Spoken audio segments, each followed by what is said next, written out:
gotta get in my chair. I got. Oh. Okay. I'm here. I've made it. I've done the thing. I'm here. Oh. Wow. Oh. Okay.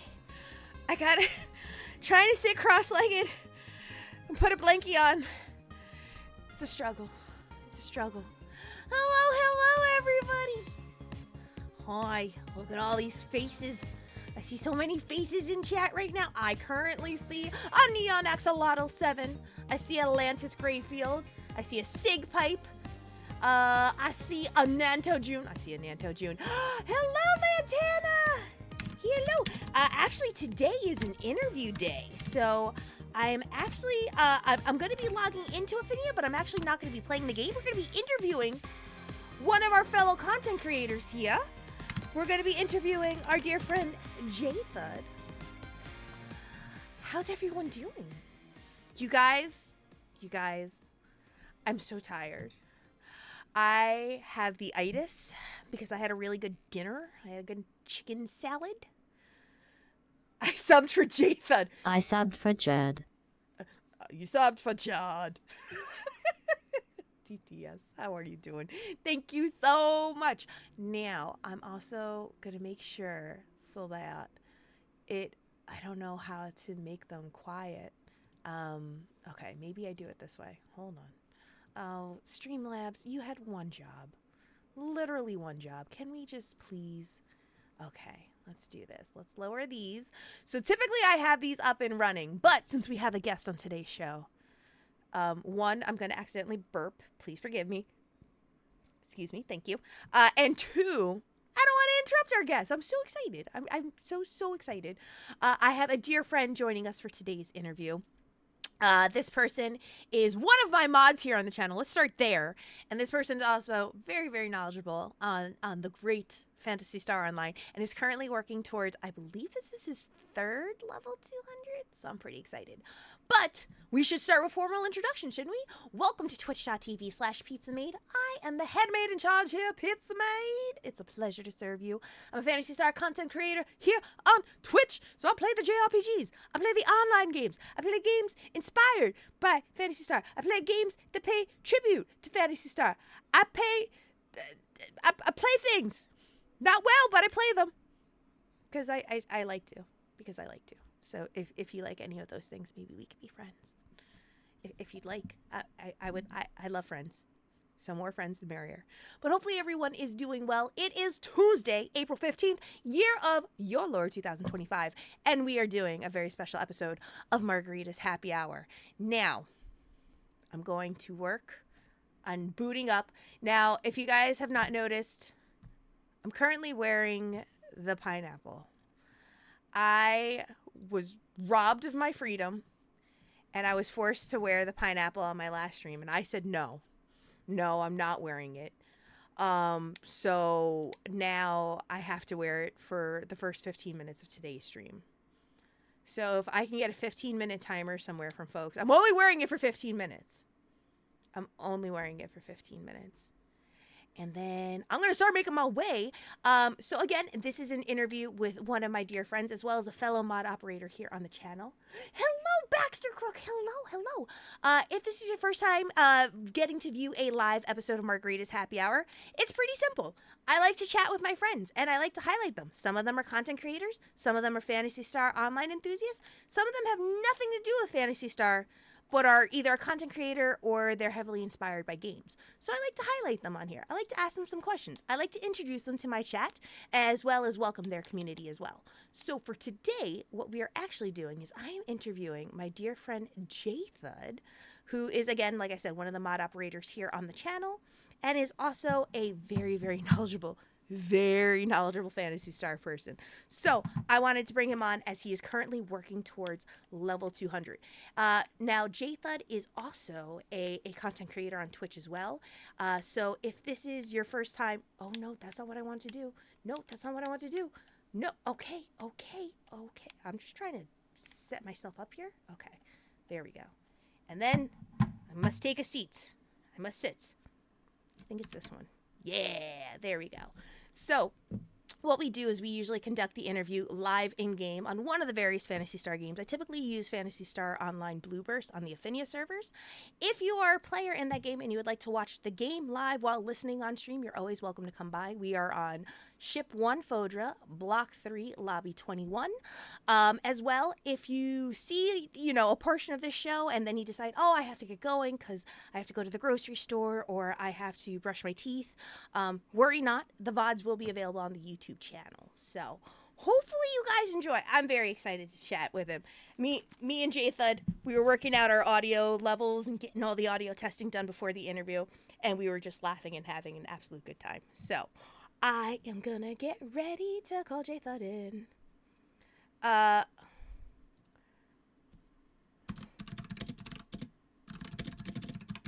right. Jthud knows something that no one else does, and I am hoping that Jthud will keep this a secret. So I'm going to have him jump in on the call. If he jumps in. Hello. Hello, how are you? I am good. So, Now I got a launch. Sorry. What's that? No, go ahead. I'm just launching Ephinea now. All good. Give me a few minutes. Yep, you're all good. I'm going to keep doing a little bit of an intro while we're getting you in game. Again, guys, just because we didn't know how the audio levels were going to work with the game as well as with Discord, Jthud is actually logging into the game right now. If we do see that there's any technical difficulties, we kind of just roll with the punches. We just have the best of times here, so it works out really well. But if you guys are interested more in Jthud as well, we do have a special command for him for today's episode 11 of Margarita's Happy Hour. So if you type in !Jthud, you will be redirected to where his channel currently is over at twitch.tv/Jthud. Please feel free to give a follow. Be sure to check out when Jthud goes live. Jthud will be streaming when he hits level 200 on his Rawcast Optimus, but we'll talk more about that during the show. But please feel free to check him out there. And then, am I forgetting anything? I can never remember if I'm remembering or forgetting something. I don't know. That's why I was up there. I'm like, did I forget anything? This is one of those moments where I'm like, oh, yes, I did forget something. Questions. You guys have questions. I actually have a question that just came in today from Lantis, which I am going to ask you at some point during the show. But if you guys do have any questions that you would like to ask Jthud, please feel free to post them in the chat. We've also been posting this episode on social media.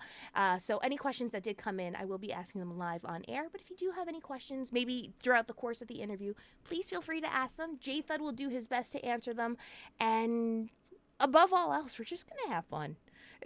What block are you in, real quick? Sorry. No, you're all good. I'm on block 3. I am on Ship 1, Fodra, block 3, lobby 21, the Dreamcast lobby. The Dreamcast lobby. Yeah! Follow him. One of these days we'll get pizza to play Dokapon Kingdom with Sam. I didn't read that at all. There you are. How are you? I'm good. How are you? Good. So, because we're such professionals, and we have other special guests with us today that we cannot talk about. These are secret special guests with us right now. Oh, I know. Yeah. I know what you're saying. Yeah. I thought you were going to have like a surprise guest on the chat, like, uh-oh. No. You technically brought on the surprise guest, but this is a surprise guest that gets kept between the two of us. Right now, people are going to be like, did Pizza and Jthud, do they have children and we just don't know about it? What's going on? I'd be like, no, it's not like that at all. I mean, it is, but it's not. Not that I know about. No, not that. No, it's definitely somewhere. Yeah, I meant more like, Trust me, it's not of that. It's more of the plush variety. It's totally plush. It's totally plush. I don't know if that helps this conversation anymore, so I'm just gonna get right into it. It's just some stuffed friends, okay? Yes, stuffed animals. Every now and then you just need something to cuddle. So that's how we do. Buddy Rudo, that's right. So.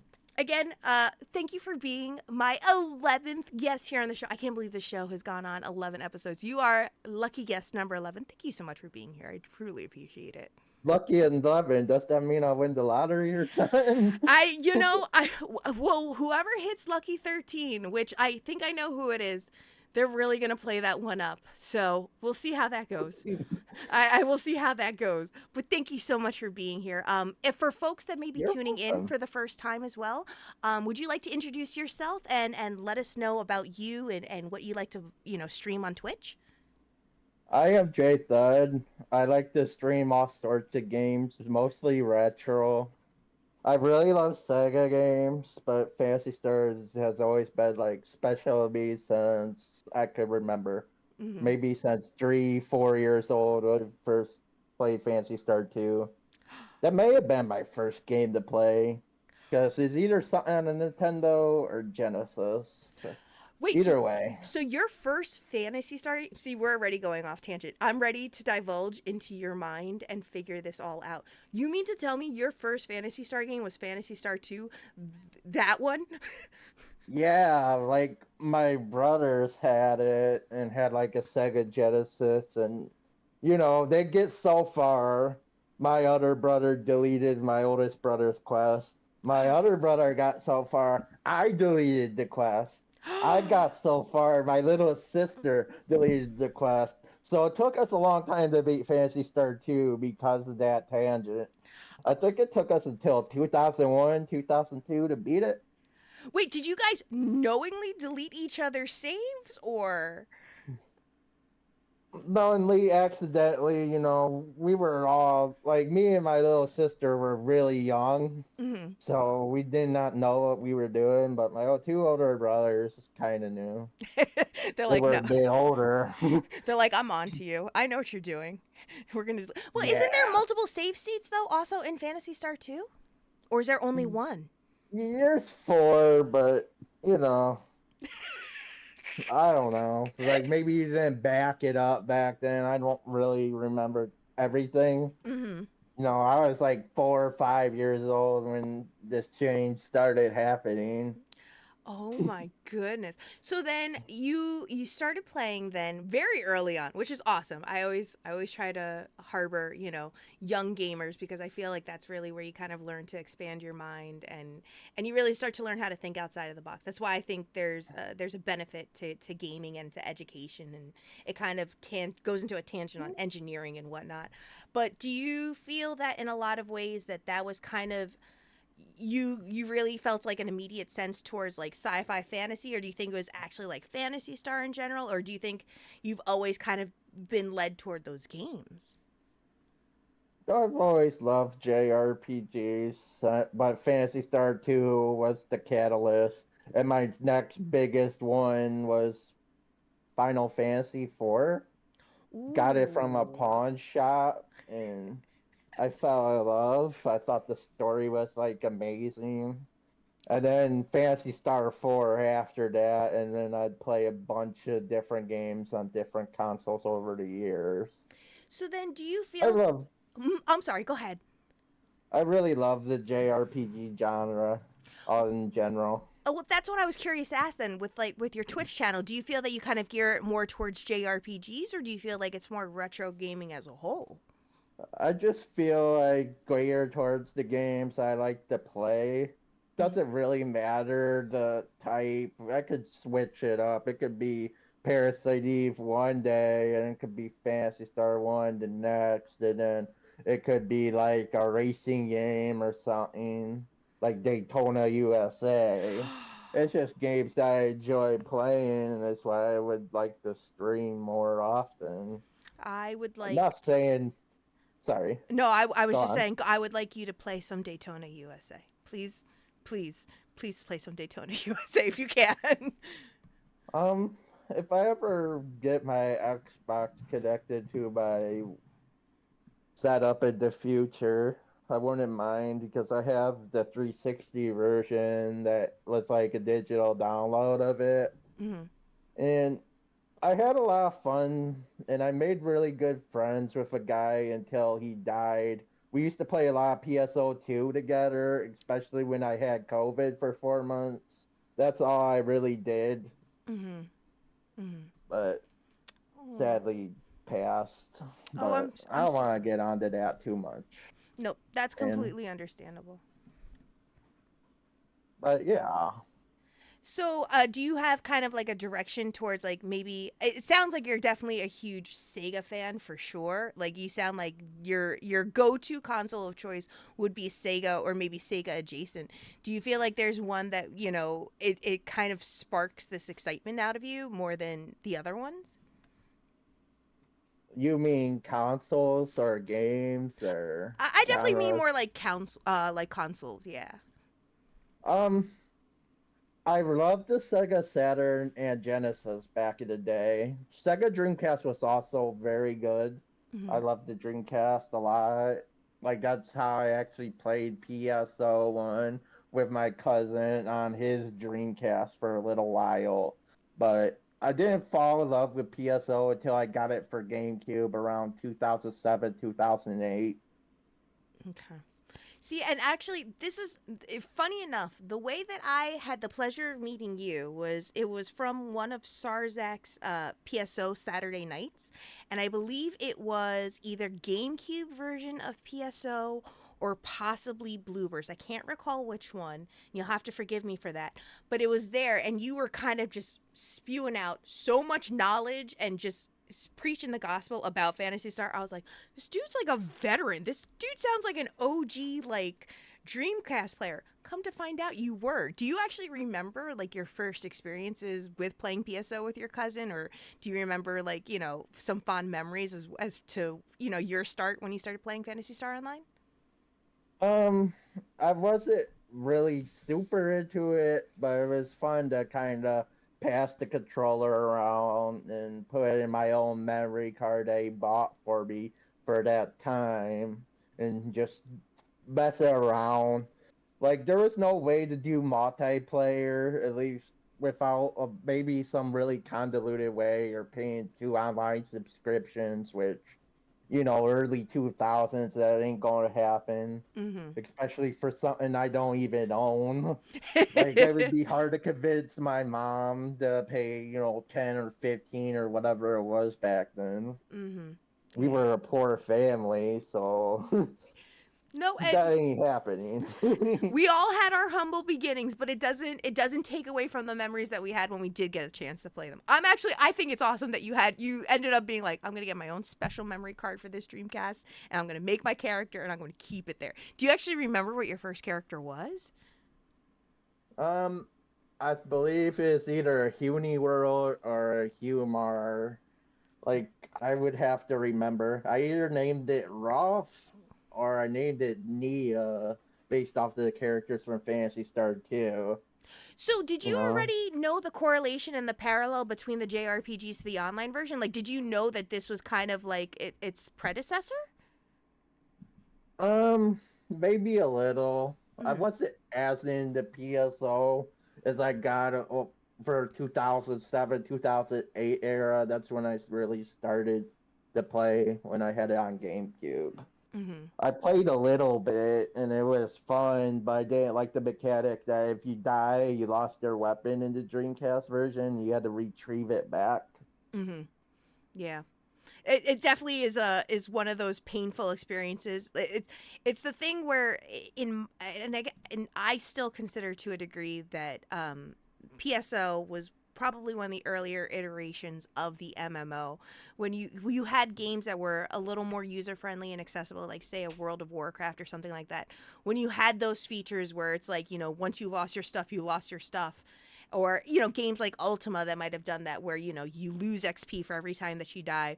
It's hard to find interest in those games when there's other like more easily accessible games that are available. PSO did, like, it's like the first console MMO that ever came out, and it still holds up well to this day. Like, it's still easy to play, get into.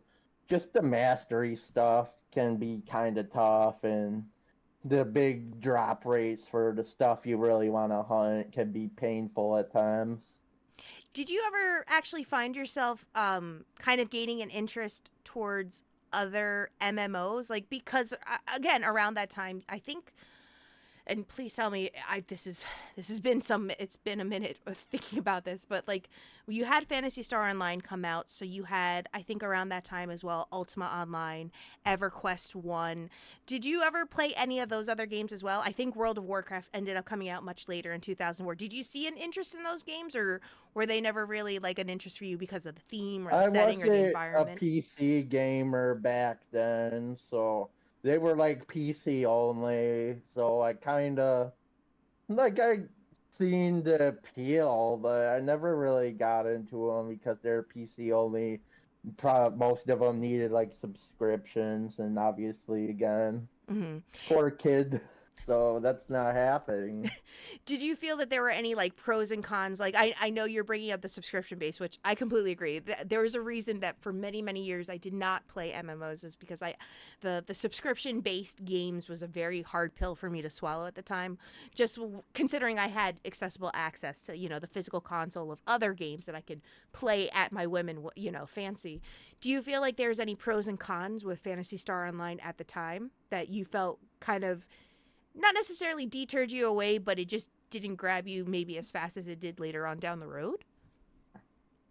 I didn't like the weapon drop system for the Dreamcast version. I Mm. always kind of felt disappointed that I couldn't play online. I'd see my cousin, interacting with people, doing the symbol chats, all that. And I was like, I wish I could, but I'm not sure how it worked back then. I'm Mm-hmm. not sure. Like, I think every memory card needed like a hunter license to get on back in the day.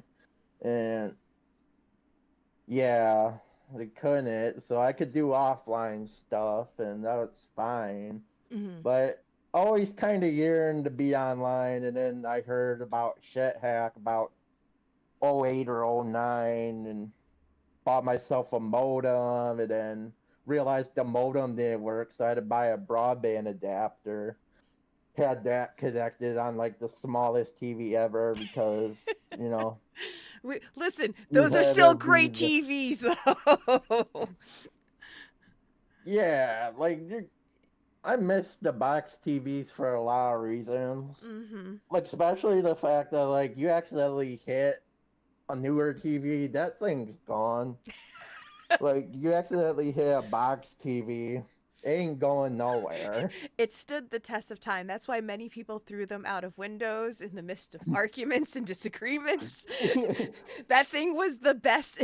Eat your heart out footballs, eat your heart out basketball. We've got CRT TVs. And they were great. They came in different shapes and sizes, especially in like the 2000s era when they were going for that futuristic look. Oh, the memories. The absolute memories. Oh, I remember them very fondly. I kind of feel bad. I missed the wood age of everything. Like I was just outside the '80s where I was born. So I kind of missed the whole, consoles were wood, TVs were made of wood. Like everything was like wood and type, Well, whatever. well, okay. Now wait a second. Okay, wait a minute. Wait a minute, Jthud. I'm gonna ask this question. Please do not give your actual information because we don't believe in putting out personal information online. Were you around when VCRs were a thing and VCR tracking? Yeah. Okay, okay. So Yeah. Like you're maybe fine. maybe not when they were brand new, but they were still heavily used during my childhood. We'd still record videos, and Oh. that's how you record your favorite show. If it was past your bedtime, you'd put a VCR in there, tell it to record, and then the next day you would have your shows to watch, or the weekend or whatever. So then I'm curious to ask as well, with relation back to your family and with your friends and with online gaming, maybe with PSO, maybe not necessarily with PSO, but maybe with another game. Did you do the thing of like LAN parties where everybody would bring like either their consoles or some type of like, electronic device and you guys would play together in the same room? Like, did you ever have those experiences? No. Oh. Like, I had friends who played video games, but we played other games at other people's houses, sometimes bringing consoles to other TVs and stuff, but not with PSO. Mm-hmm. I unfortunately never had the PSO LAN party experience. That's something that I think I'm going to make a life goal at some point. Like that's my bucket list idea. But I too missed out on that. We did have LAN parties, but they were World of Warcraft LAN parties, so it was more just like bringing your laptop to somebody's house and having pizza and whatnot. So, and even I Lantis is. mean, Mm, yeah, sorry, go on. no, go ahead, you. Even now, that's probably would be the modern experience of a PSO LAN party. People bringing their consoles or laptops and kind of just playing in the room now. Mm-hmm. And I mean, now with the help of amazing private servers out there, it's not necessarily even so much that you have to bring in the GameCube or the Dreamcast, and everyone has to bring like their VMU card. Like you have the accessibility of bringing your laptops, and you can still recreate that experience, even if not at home, but like in an internet cafe or something like that. The reality is out there. I myself have not achieved it yet. It's a goal. Maybe you and me can meet up one day and we can have a LAN party, and I'll bring pizza. I won't put pineapple on it if you don't want to, though. Yeah, you're not the farthest away, but you're not super close either. But I've been to New York and you pass Pennsylvania. Oops, sorry. I didn't know they know. Oh, I'm But actually you on pass, Pioneer. I'm in orbit. I'm not. I don't know where that location is. I'm in Pioneer well, 23. you pass that orbit Mm-hmm. to get to New York anyway. Yeah. But So I mean, anything. There's a lot of different options that you can make with those experiences. So if then there's never too young or too old of a time to be able to do it. So you can always do it whenever. it's just gathering the people and finding the time and having the money to make it happen. That's like the hardest part right now, Well, now you know? here's another question too, and I'm trying to think about the best way that I want to phrase it, because I know that you have become part of like the online PSO community, and you have many friends from different content creators and from your own channel as well in your community. Do you feel like you have any like IRL friends that you would like interact with that are also into PSO or possibly would be into Fantasy Star Online? There's a few people that, maybe one day I'll meet them, but it hasn't been talked about or discussed or anything.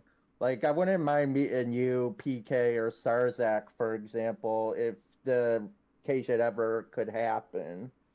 Like, there's other people too, but, you know, if it happens, that would be great, but I'm not going to try to force it on somebody if they don't want it to. Listen, I bet without a doubt in my mind, if we could have an online PSO meetup, and find accessible free transportation to get to said place, so we all don't have to pay for gas. We can make that dream a reality one day. Maybe we'll start inventing like this like online like futuristic railroad system where you only meet up for PSO meetups on these trains, and we'll make it happen. We do it that way. Maybe. Listen, I mean, technologies get, more advanced every day. There could be some type of virtual reality type simulator that something like that could happen while you're just on your couch or wherever you're at. well, I kind But of I kind of always assumed that by this point we would have reached that futuristic age, like kind of like what we saw in Back to the Future 2. I thought we would be there by now, and I'm still waiting. We're getting close I'm, though. I mean, we're getting science is doing a bunch of crazy stuff right now. So who knows where it'll be in 5, 10 years? I actually just was recently educated as well on apparently there's this new type of car called a Waymo, I think it's called. And I don't know if the Waymo is a car that doesn't have an operator like controlling the vehicle. I think it drives on its own. One, it's the scariest thing I've ever witnessed. I think it's called Waymo. I don't know if that's real or not.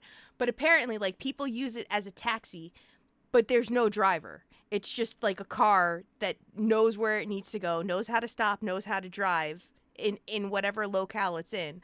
And that blew my mind. I was like, okay, we're one step closer to getting freeze dried pizza that we could just stick in an oven for 30 seconds and get Pizza Hut pizza.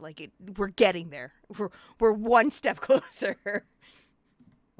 Oh, that'd be so cool just to have, that type of quality pizza in like an instant. You don't have to go out. and you don't have to wait for a delivery driver or anything. Even Lantis is bringing You out the just point. Science is too busy launching celebrities into space to help us common folk. We could have had the Pizza Hut pizza by now, Jthud. We could have had it. ah man. It's crazy.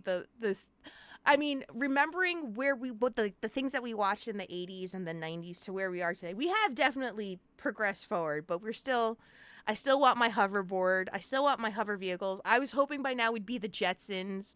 So maybe one day. Maybe one day. But I am curious to ask you with regards to Fantasy Star as well, because it looks like you've jumped and you've tried. And if I'm understanding correctly, have you tried all of the Fantasy Star games? Like, have you ever tried Episode 3 and like Japanese PSO2? Like, have you tried them all, or are there like limited ones that you've given a shot to? I never played the other countries of origin of like the same games. I don't see the point if I can't really read the language too well. Mm-hmm. But I have played most Fantasy Star games. I haven't played Gaiden, and I really haven't messed with the text adventures yet either, or the remakes of one and two. Like Sarzak beat both of them, and one day that wouldn't be a bad idea to do. It would definitely be. I mean, I love the graphics for Fantasy Star 1 and 2 generations compared to like what we're familiar with. And I don't know, is Fantasy Star 2 Generations the easier version of Fantasy Star 2? I never played it, so I don't really know if it's easier. You'd have to ask Sarzak to compare them. He would probably know. Fair enough. Fair enough.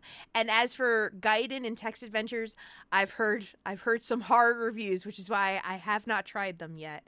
But do you have a favorite character in all of Fantasy Star? Like there's just one character that's who is your Demi? Maybe that's a better question. Who is your Demi? I like Rune a lot because he kicks ass, but Raja just kind of like a jokester. It makes light of every situation he's in. Oh, But Ren is amazing too. I just like how he's just strong and only speaks when he needs to. but he also Like, transforms into actual vehicles. No other character can do that in Fantasy Star 3 or any Fantasy Star for that matter. He's a literal transformer. I think it's a different Ren in 3 than the one in 4. Oh yeah, it definitely I believe is a different Ren between 3 and 4. But Ren in 3 is a transformer and Ren in 4 is just the best boy. I don't know how else to describe it. I really like Phantasy Star 2 as well. Like, I just feel like I wish they would go in more depth of the characters. It feels like, yeah, I know the text adventures kind of do that, and I need to get to it. But I kind of wish the base game would have gave them a bit more of a backstory than, you gotta read it in like Ross house just to get a brief backstory about what they're about. So, did you ever play then like the portable versions, like whether it be like Fantasy Star Zero or PS2 PI or anything like that? I played Phantasy Star Zero. I had a level 99 Hue cast before my sister stole it. Oh, wait, what do you Um, mean she stole it? Wait, you got to share that story. well, I used to.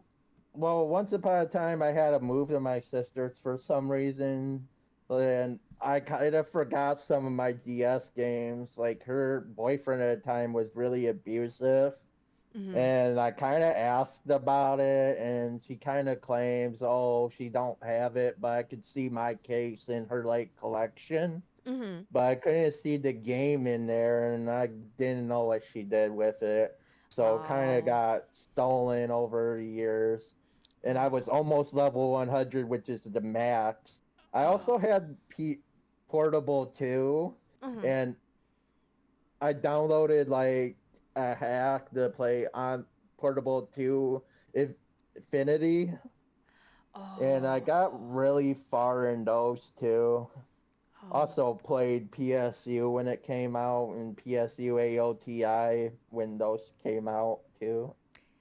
Do you ever like see yourself? I know that you obviously play PSU. We've played together in PSU. Do you feel like those era of Phantasy Star games, do you feel like there's something special or unique about them? Because one, there's a much different graphic style for those games between like PSP or PSP2, PS2 PI. I'll always forget the numbers and letters order on that one, but like PSU compared to what we played like back in like the original like Dreamcast iterations or like Blue Burst. Do you feel like you enjoyed or leaned towards them more, or you still always kind of found a firm like grip on like the original Phantasy Star Online games? The original Phantasy Star Online games are ultimately better to me, but PSU still a really fun time, Mm-hmm. especially with friends, and you could have like 5 people in a party instead of 4. And AOTI, or not AOTI, but Portable 2 was fun to try out the new classes that they didn't have in PSU. And you could be like, there was like a couple more customizations to try out, and there was like more weapons to find, and it was really fun. I don't remember if I got a max level character or if I was almost max before the servers shut down and I sold my PSP, Mm-hmm. but I almost maxed out a character in almost every version of PSO that's ever came out. So wait, you did play episode 3 then, or? Yeah, I played episode 3, but episode 3 works differently, Mm-hmm. I agree. and it's more like a card collecting game slash battler. I didn't play as much as I did any of the other versions, just because when I got online, there's only like a few people that play online at all, Mm-hmm. and most of them know all the combinations and will kick your ass in battle and stuff because they know what they're doing. There was like a little tournament, and I actually got pretty far, Mm-hmm. but then there's like people just pulling out combinations that I did not know how to counter, Oh. like at all. There was clearly a meta that just was not on your radar, and you're just like, I got bodied by them. Yeah, like I tried, and it was the one and only tournament with friends that I know about. Like I've never heard another one. Like I heard another one was supposed to be announced, but nobody did anything about it. So I mean, we've got Line yeah, Strike and Eugenesis. I think that was their kind of like attempt at trying to do third episode 3, and it's a hit. It's still to be decided. I can't say whether here or there it's actually great or not, but and even PK Coltrane, who came in with the raid with 4 viewers. Thank you so much, PK Coltrane, for the raid. He says PSO episode 3 is goated. I have it downloaded to try, and I play card games. I play Magic the Gathering with Sam, but I don't think it's that kind of card game. And I don't think it's like a Hearthstone, so I'm convinced that it's going to kick my ass horribly. So I don't know what to think of it just yet. But I have to actually sit down and give it a whirl, but I'm afraid that I'm not going to do so well with it. And I've watched a couple other streamers play it, and I'm like, man, I should really give it a shot. But man, I'm going to it's suck worth so a bad. try. It's Exactly. worth a try. I will definitely Like give it a fair shot. So worst case scenario, you don't like it, and you don't really have to play it again if you don't want to. this is true. And but then I also think, but Jthud, I say the same thing about Phantasy Star 2 and 3. It's not that I don't think I would like it. I think it's definitely a skill based. I think both of those JRPGs are very strong skill based JRPGs. So I can easily see myself getting frustrated, especially with all the dungeons of Phantasy Star 2, because as I understand it, it's a massive dungeon crawler with maybe like 3 bosses, and 2 bosses are at the end of Phantasy Star 2. And I'm like, do I do this? Do I do this to myself? Or or am I just going to hurt myself in the process? I don't know if I'm ready for this. Yeah, Fantasy Star 2 is definitely the hardest game, and Fantasy Star 3 is just like the slowest paced game, I'd say. Mm-hmm. So then, Like, what would be the order to play if there's new viewers that are tuning in right now? I'm curious to ask if this was their first time being introduced to one, learning that Fantasy Star had JRPGs. What order would you tell them to try them all out in? 4, 1, 2, 3. Hold on, let me write Like, that down. Hold on, let me write that down so I don't forget. You said 4, 1, 2, 3. Is that right? I mean, if you want to go from like the best ones that you'll have the best time to like the worst times, then yeah. But if you want storyline, I'd just say do it by order, or reverse the order if you want to have the most fun at the end. Because Fantasy Star 4 is the funnest one by far, Oh, Fantasy one of Star the 4's. greatest. Yep. Now here's the great debate, and actually I've been recently giving this take recently, and it's been getting me some heat by some of my longtime friends who have known me for years. They've known me for the Final Fantasy VI loving person that I am. I told them that I thought that Fantasy Star 4 was better than Final Fantasy VI, and then they had the audacity to ask me, is it better than Chrono Trigger? And I have yet to respond. I'm not ready to upset them and break their hearts. I like it better than Chrono Trigger, but Chrono Trigger still is an amazing game. Yes. Like, Mm-hmm. but I'm kind of biased, so take that as you will. Mm-hmm. But you're still gonna have a fun time with either one of the games, whatever you prefer. It's just gonna be you prefer one or the other. Ah, But I agree. I don't think you're gonna have a bad time with either game. Professor Ramses also says in chat, it's more like Mega Man Battle Network. I'm assuming that's what you're referring to with episode 3, Ramses? Is that right? And Lantis also says, don't give it a whirl, give it a hewn whirl. Do you actually have do you have a favorite race class combo in all of Fantasy Star Online? Is there like your go-to one that you're like, that's my OG, or that's the one I always like going to play? Raycast is really good when he's at high Yes. level. He's got really good damage. With the right equipment, he can solo almost any area, even online. I agree. Like, he's got really good accuracy because he's a ranger. He's the lowest of the rangers, but he's still pretty accurate. He's the He can only ranger that makes a clunk clunk noise when he runs around, and that's what makes Rockass the best character of all of Fantasy Star Online. Don't at me, don't fight me, it's the truth. It's the honest to God truth.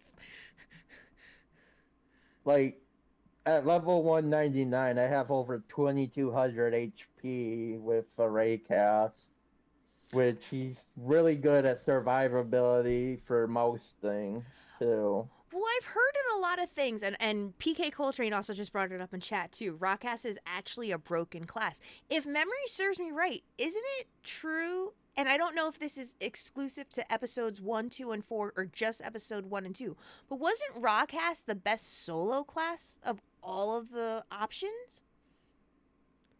It is between Rockcast, Ramar, and Uniworld from what I'd imagine. Okay. Like, they're all really good at soloing because Uniworld can use level 20 buffs and debuffs, I believe. Ramar can use level 15 buffs. Or maybe it's Rambarl. I don't know. It's one of them. I They're all really good. again, I just think that Rockass is the best one because it clunk clunks everywhere and it makes me so happy. And I wish more people played Rockass, and I wish more people made them beefy and made them massively like bulky because they're so cute. And I wish everybody made a Rockass and named it Radio Shack. That's the dream for my. Maybe you can make a new Rockcast Day Radio Shack to make I it I bulky. am going to. You mark my words, Jthud. You've inspired me with your Road to 200 right now. Currently with Optimus, I'm like, I've got to make Radio Shack. If I don't, I am just pushing myself away from the dream. And I think my reservation is that I'm gonna fall in love with it so much I'm not gonna want to play any of my other classes again. That's my only reservation as to why I haven't tried it yet.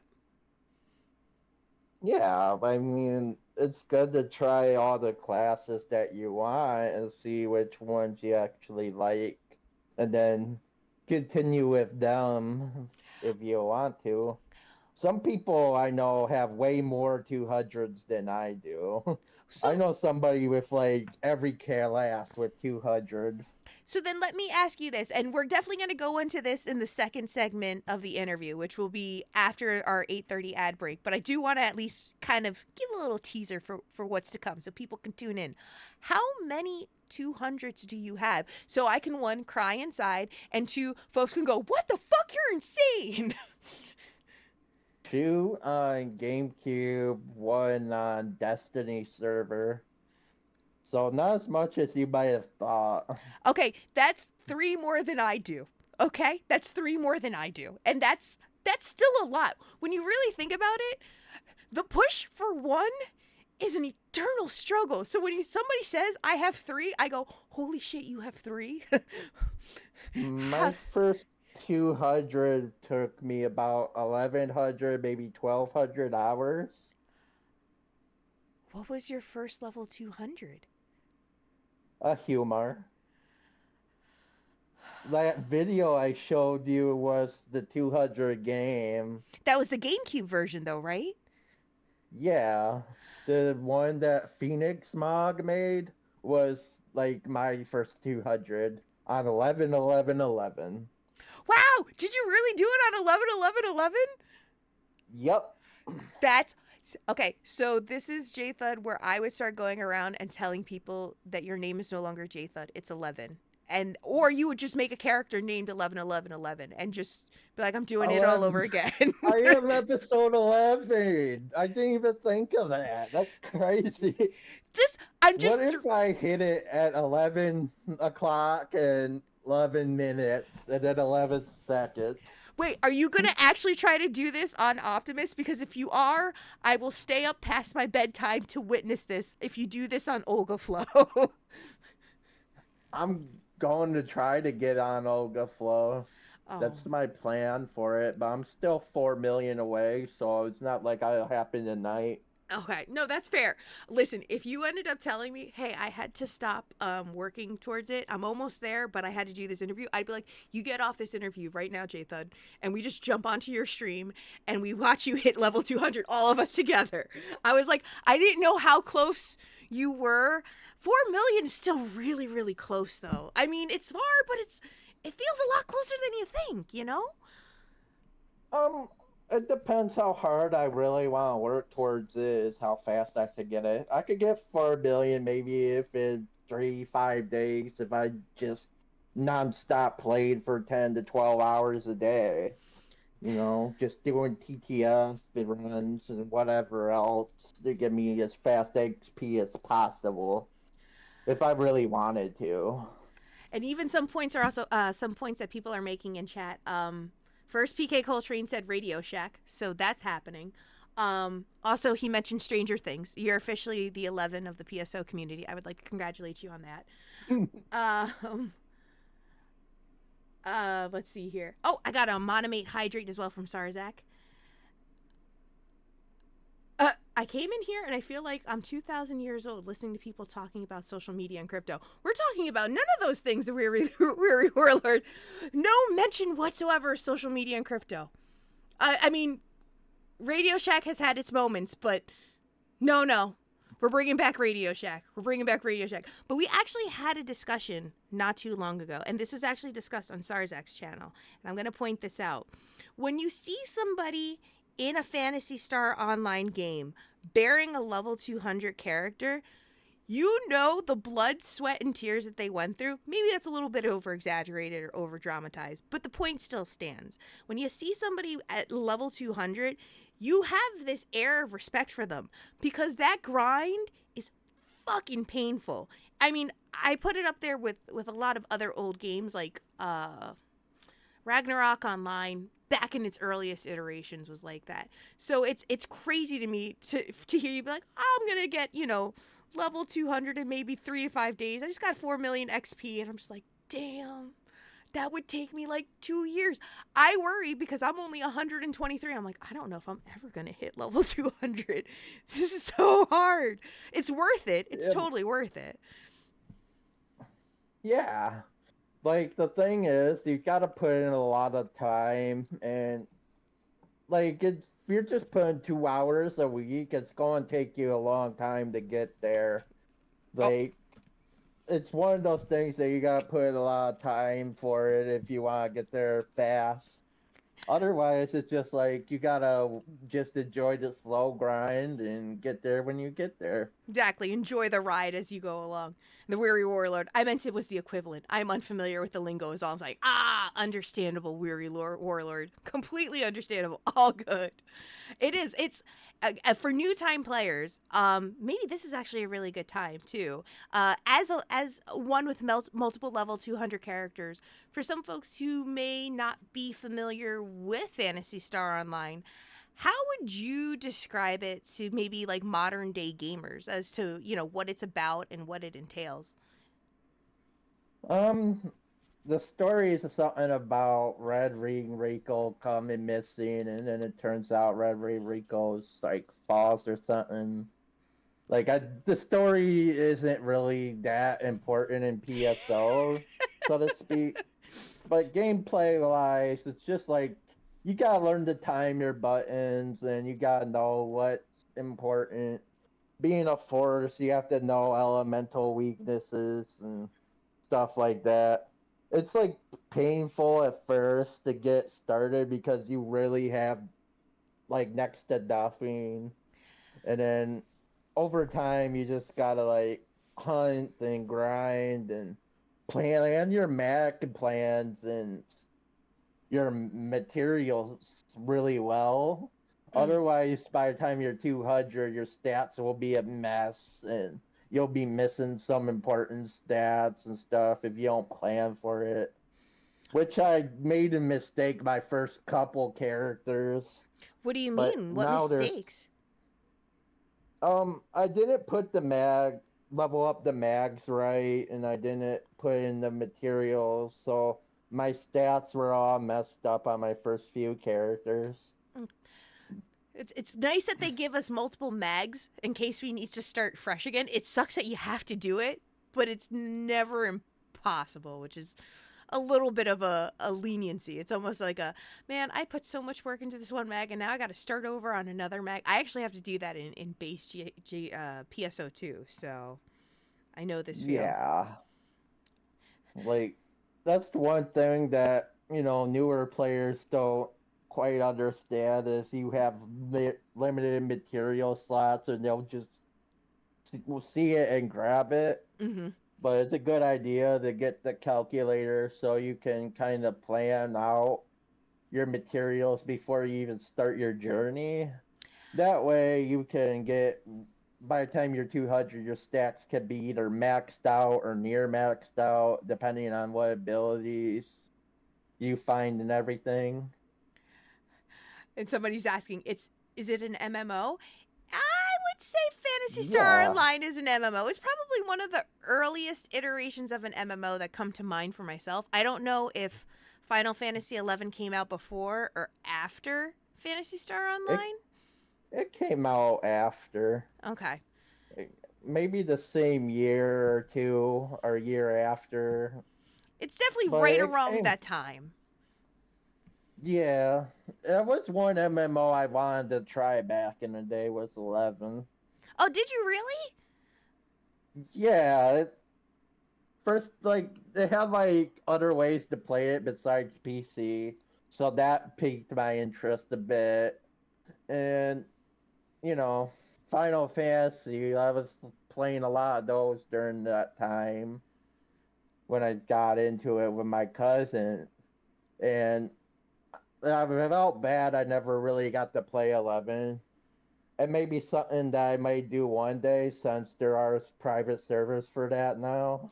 I was gonna say, I mean, without giving too much information because we don't know anything about that here on the channel, not at all. But there may or may not be Final Fantasy 11 private server somewhere. I don't know. They may or may not exist. They may exist. I Eh, don't know for sure. I oh, mean, who oh, knows about that? You would not have us, to. Jthud, not us. We're I too. imagine you would have to search for it to find out if you really wanted to know. Yeah, I mean, Google is a gem. Google is a gem. But Google knows just about everything. it was created by Al Oh, Gore along with the internet. Even Sarzek's pointing out, PSO did come out a few years before Final Fantasy XI. It was one of the earliest console MMOs or maybe it was the first console MMO before Final Fantasy XI. But definitely, Phantasy Star Online was an MMO in its own right, and it's a great game. It's a great game, and there's a one grind. thing. Sorry. Oh Go no, on. go ahead. Go ahead. One thing people always confuse is saying that Dreamcast was the first console to ever get online. When there was like other stuff on the Saturn, other stuff on like the Genesis and Super Nintendo, but it wasn't as full online experience as the Dreamcast could do. Yeah. Well, if I'm not mistaken, and oh boy, this is gonna possibly show my age because around that time, with the Dreamcast, there was the PS1, and then there was the Sega Saturn. Who was the one that had the web browser or like the music player? Was that the Dreamcast or the Saturn? I'm trying to remember which one it was. Or web player. I forget what it was called. The Dreamcast had like a web disc, maybe a few different variations over time. I Yeah. never really got to experience it, but I knew it was there. Yeah, I remember when we owned the Saturn, there was something, and I'm always worried that I'm confusing it with the Dreamcast because around that time, again, it was kind of I was a very Sega kind of household at that time, but there was something that was kind of like a web player or web browser or something like that, and it was considered Yeah, state of the art. It was awesome. yeah. Saturn did have like a bit of online. There's like something called SegaNet, I believe, Yep. and there is also the X band to play people against certain games, which you could even do on the Genesis or Super Nintendo. It was really limited, but of the game selection, but it was there. Well, if you, oh man, and I don't know anything about this because I never owned one. For the Game Gear, maybe was the Game Genie connected to the Game Gear? I'm trying to remember. Um, I don't really know. Yeah, Like neither I do had I. Game GD for other systems, but I don't know about Game Gear. I feel like I'm Somebody else confusing it. might. Yeah, I think I'm confusing it. Chat, you can educate me on this. Uh, as a Sega household, how did it feel when Sega discontinued console production? It was we don't talk about that, Warlord. It was a sad day. It was a sad day when they did that. We're always hoping for a revival. I mean, there's the Sega Genesis Mini too, and that gets me by in my heart, even though I can't buy it right now. But it was a sad day. It was a sad day. But I think the Game Genie. I thought it was like the Game Genie connected to the portable console, and I thought you could do that also with other consoles, like the not necessarily the Dreamcast, but like the NES or the Super NES. I can't remember. I can't remember it all. It's been so There long. was some online capabilities with the NES in Japan, but I believe it was even more limited than now.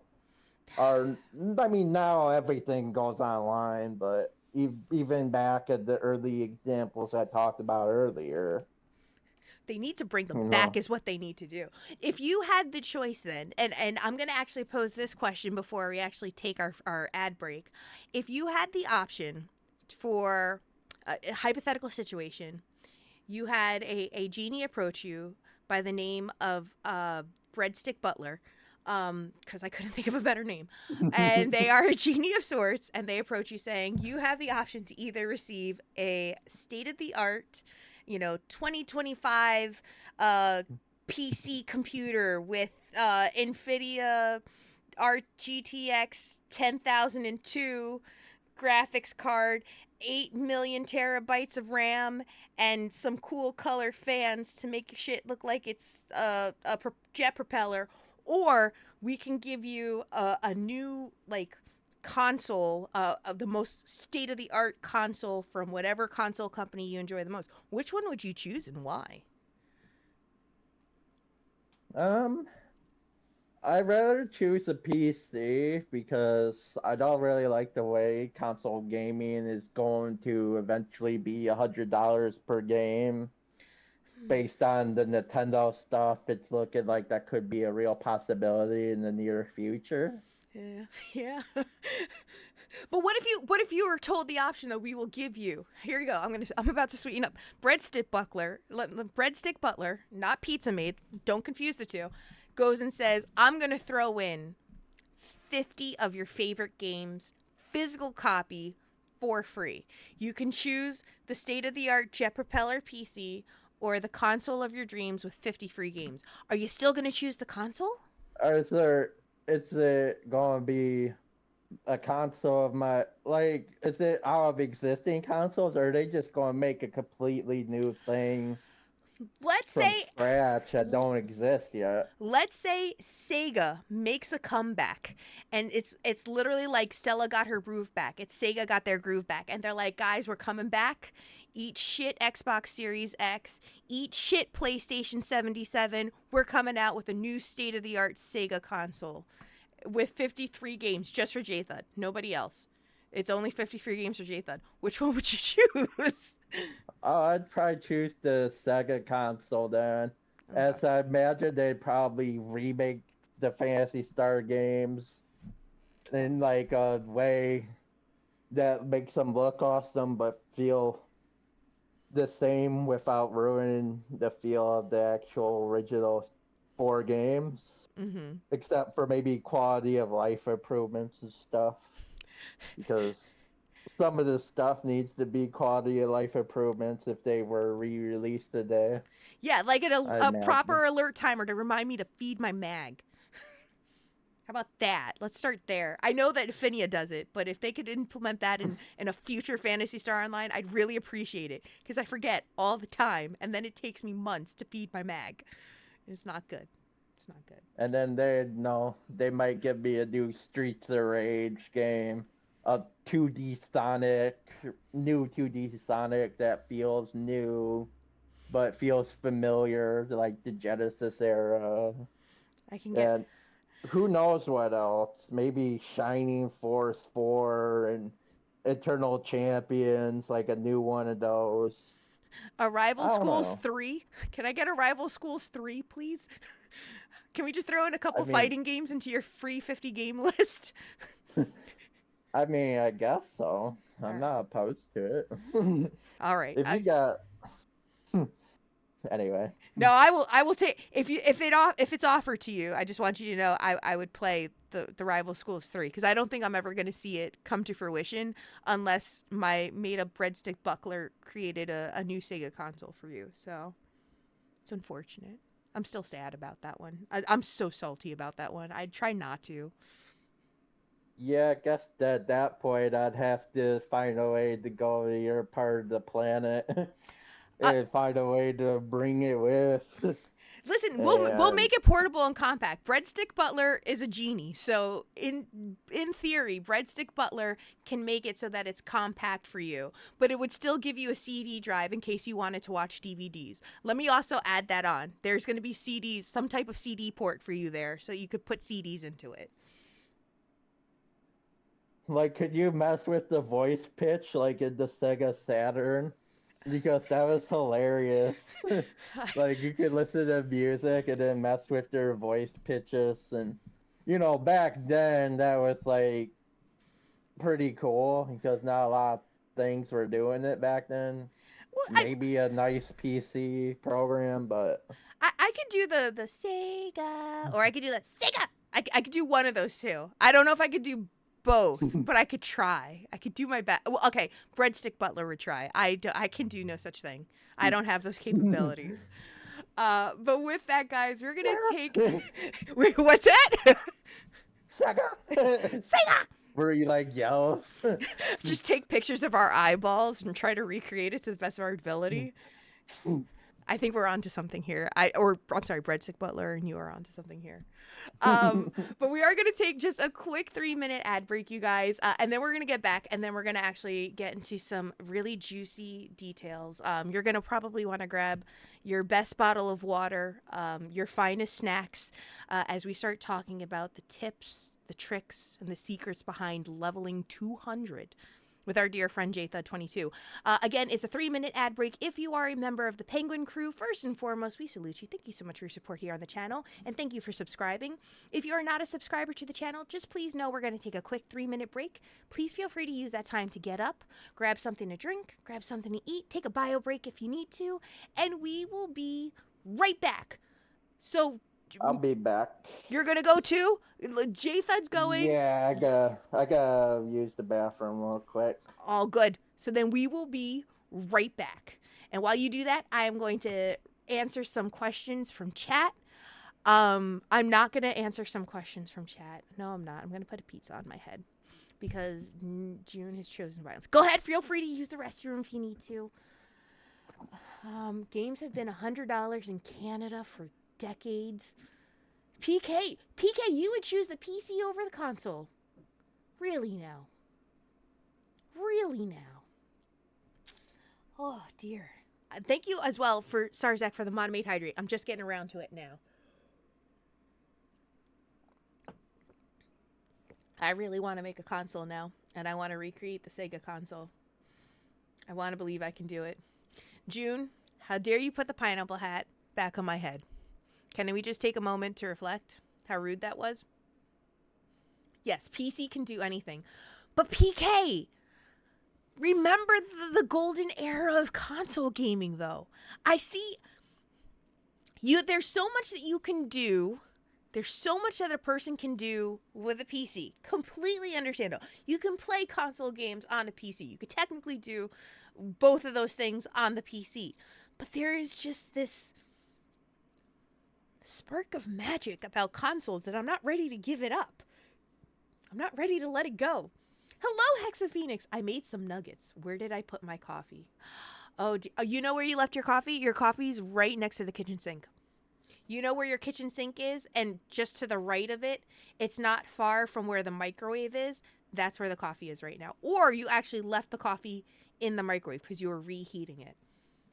You're welcome. You're welcome. I am back. Welcome back. There's some people that are currently looking for their coffee right now. PK says that he also would choose the PC instead of the console. He goes, I mean, I'll still buy a console. I'm gonna get the Switch too. So there you go. Oh my God, I was just getting it from the microwave. Hexaphoenix, I'm a mind reader. I'm not just an android. Don't let this pineapple hat on my head fool you. I'm a mind reader. And so is Jthud. Jthud, how many fingers does he hold? Is Hexaphoenix holding up? 6. Hexaphoenix, are you holding up 6 fingers? I hope so. I hope so, because if not, I'd feel really bad. I'd feel like a really bad Miss Cleo. It's like, no! It turned out she was like a massive fraud and scam artist. Hex made the peace sign. It was only 2. It was changed. It started at 6 and then changed it immediately to 2. Changed it immediately to. I know how that goes. I know that same. That's a one-trick pony show. I don't know what that phrase means, but I like using it because I think one-trick pony rolls off the tongue really well. So yeah. Oh.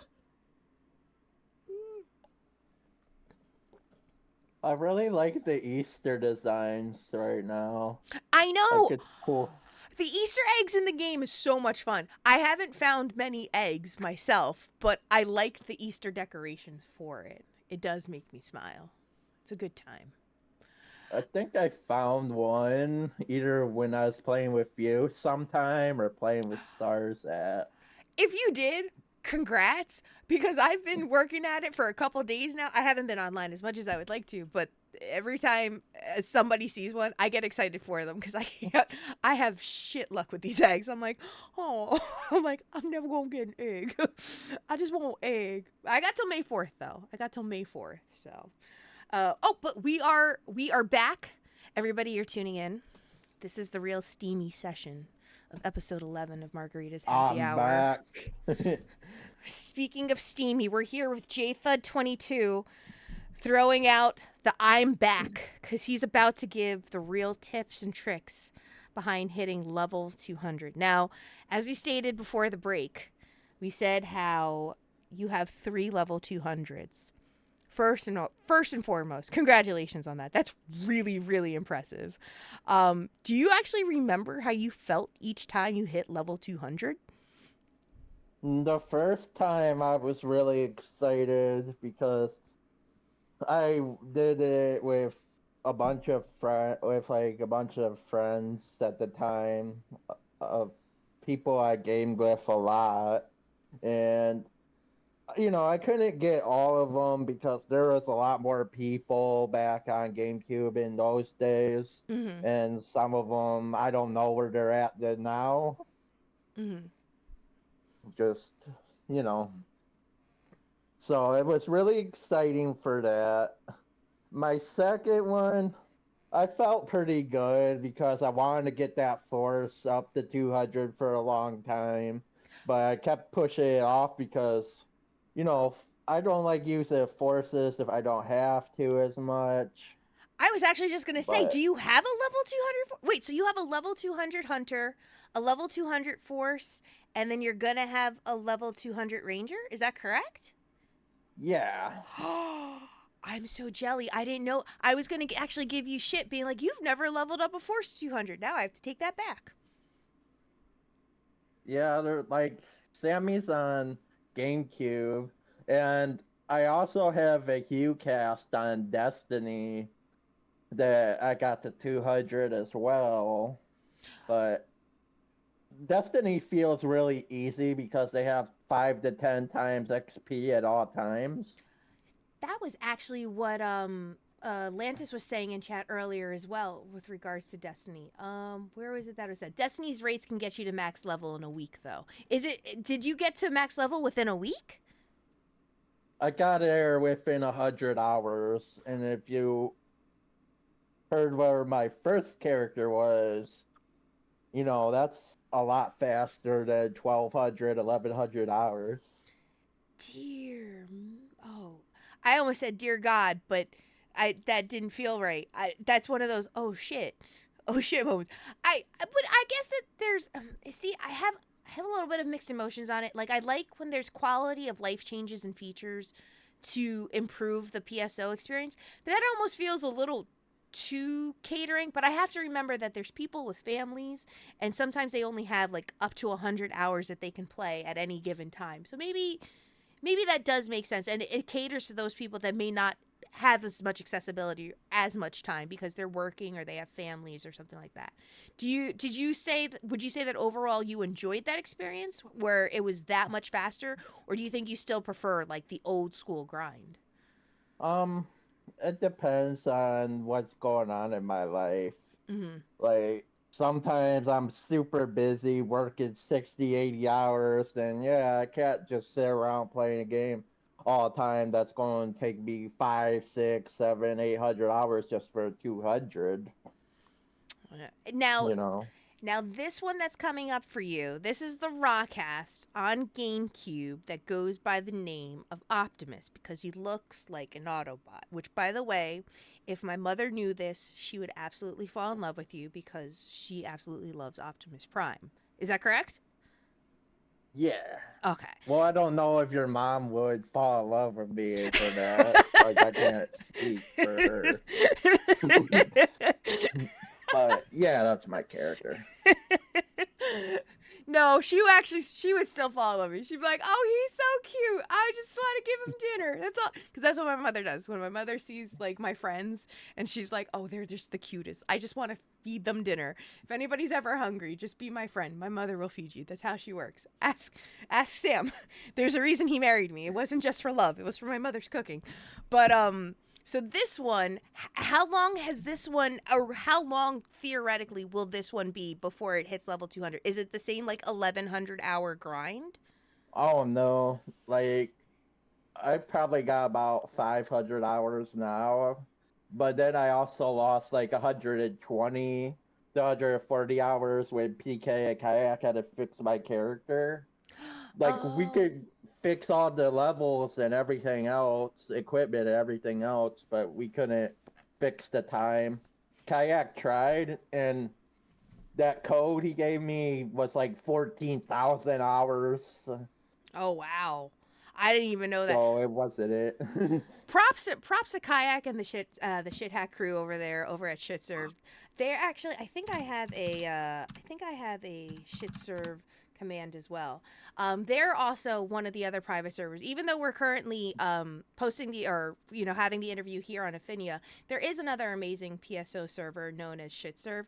Please go check them out. You can play from your GameCube console or from your PC, and the crew over there is super super nice. So please be sure to check them out. Give Kayak and the team some love over there because they really do.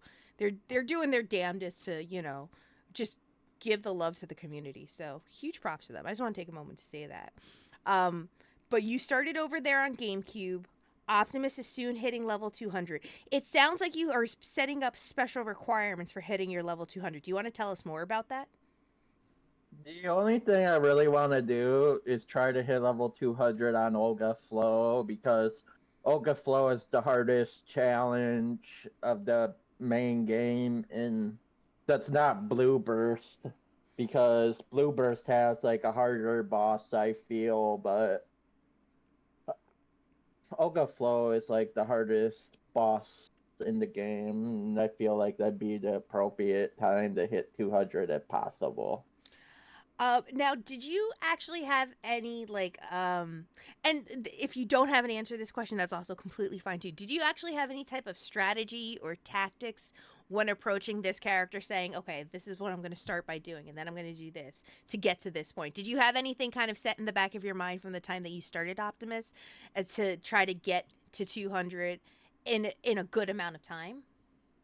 Um, I didn't really have too much of a plan. Optimus was my brother's character initially, but my brothers stopped playing PSO forever ago, so Mm-hmm. I kind of took over all the characters, and like I wasn't sure if I was going to try to get more 200s after my first, or but then I thought about it. It's like I may actually want a character that I like playing more than the Humar, because the Humar kind of gets beaten up a lot if you aren't careful and don't have traps, and I really came to liking Optimus a lot.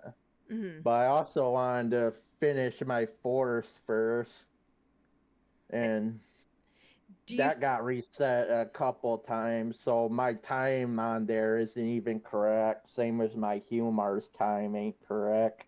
Do you feel that there was one specific class more than the other that was difficult to hit to level 200, or do you think there was a class that was easier to hit to level 200?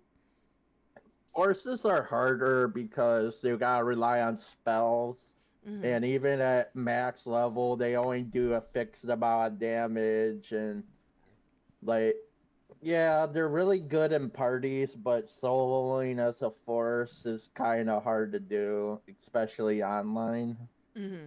Mm-hmm. And do you feel this is a okay? I don't mean to ask this as a horrible question. I'm here to ask the hard hitting questions, Jthud, and you can cover their ears if you want. Do you have a favorite 200? You don't have to tell them; they don't need to know. But of all your 200 characters, and soon to be Optimus, do you have a favorite? So far out of my 200s, my Cast is my favorite on Destiny, because they switched around the stats to make them even hit even harder, and there's even better equipment, and he can just do like 1200 unbuffed to like a whole mob of enemies. Like Okay. he's ridiculously powerful, but they also souped up the enemies and bosses a bit to have more HP to hit harder, to kind of compensate for you having higher stats Mm-hmm. and having better equipment options and everything else. So, But so would you say then, so do you feel then that maybe for some of the servers like Shitserve and like Ephinea, do you feel that they have a lot to learn from a private server like Destiny or vice versa or anything like that? um I feel like it's fine the way they are because they're going closer to the vanilla experience, while Destiny is more going for chaos, incarnate, crazy stuff. Mm-hmm. And maybe if they wanted to make like a separate server for the crazy chaos stuff, like make like a second one that they're affiliated with or whatever, that could be cool. But I don't know. Like I like that I got multiple places I could go to play PSO, and depending on what experience I want, I could go the Ephinea for the vanilla Blue Burst experience to some extent, or I could go Destiny for crazy, or I could just get the GameCube experience by going to GameCube. Finley Fish, thank you so much for the raid and thank you for bringing in your raiders. Guys, welcome on in. We're doing a live interview today with Jthud. This is actually one of the moderators here on the channel, as well as a content creator and PSO veteran. We are hitting him up as he is currently gearing up to level up his fourth level 200? Third. Yeah, it'll be technically fourth, but it'll be third on GameCube. Third on GameCube, but fourth overall. So we're doing an interview with him. Thank you so much, Friendly Fish, for bringing in your community, and please feel free to do any post-stream self-care that you need to. Go grab that grub and please enjoy. Now, I think Lantis also brought up, I think, kind of the same sentiments that you did, that every server has something different to offer. You can't compare. But can you compare your favorite 200 kids? No, I'm not going to do that. I'm not going to fight them. I'm not going to put them in like a cage against each other and be like, who would win? Because we know the answer to that would be Optimus. Optimus would always win. Optimus is best boy. So, but I think the question that came up in Discord today actually came in from Lantis, saying it's probably already an interview question, but what's on the horizon for life after 200? Hunting gear for the perfect build, maybe leveling up a new class, or changing games entirely? As I'm someone also nearing 200 myself, I'm genuinely curious. As far as PS GO goes, I guess I could try to do challenge mode to get a couple of the more weapons that I'm missing in my arsenal to have, the ultimate raycast. As I still need like a Hell Needle and like a Zailor shot and maybe a couple other S rank weapons that I wouldn't mind getting. I could also try to hunt a better red ring. I found a pretty good one What's recently. I was gonna say, what's the stats on the new one, on this current red ring? The stats are 69 defense and 15 evasion, I believe. Okay. Okay. It was pretty good one. But 85-25, I believe, is the best if my calculations are correct. That's like the max stats it can be. But I've never seen anybody get max stat one before. But I guess it's possible. Or I could work on Rudo on this server if I wanted to. You're only 9 levels away on Rudo, which is a shock to me as well. That I remember meeting Rudo, and Rudo was around my level at one point, and then you just flew. You just went with it, and I was like, there goes Jthud, leveling up, and being OG and being OP. Bye, Jthud. Go be the best 200. Ideally, I kind of want to try to have at least one 200 on every version of PSO/PSU I can. I'm discarding New Genesis because I didn't really like New Genesis that much. That's okay. I think with New Genesis and even PSO2, there's some people that are going to prefer the classic versions of Phantasy Star Online, and then there's going to be some people that prefer the newer version of Phantasy Star Online too. And it's all a matter of preference. I just think it's crazy how fast you level. Like, I know that there's no like hack behind it or anything like exploitative. How is it though that you like maybe it's just a dedication and like a self-discipline, and maybe that's what I really kind of admire about you is your strong work ethic. But it's just, how do you grind with no issue, no complaints? You're just like, I'm ready to do this. And you just grind. Like, how do you get into that mindset? You just gotta see the what you're doing it for, and you gotta be like, is it worth it for you? Plus, you know, some jobs I'd only work 3 days a week. Yeah, I'd work 12-hour days, but I'd have 4 days off, so I could have the time to grind if I'm not busy that day doing other things. It depends on what your life honestly is going through. If you're always busy doing a million things, it's going to be hard to be like, oh, I could got time to grind instead of maybe just an hour or two a week, you know? Now, see, I have two questions for you since we brought up some previous points. And I'm actually, just before I lose it out of my mind, I want to make sure I ask this question because we were talking about the red ring, and we were talking about its stats and whatnot. Do you consider yourself kind of a, or do you find yourself interested in kind of like the theory crafting of having best in slot in Phantasy Star Online, or do you just make things work to the best of your ability? Like, what kind of player would you say you are with regards to armors and weapons and things like that?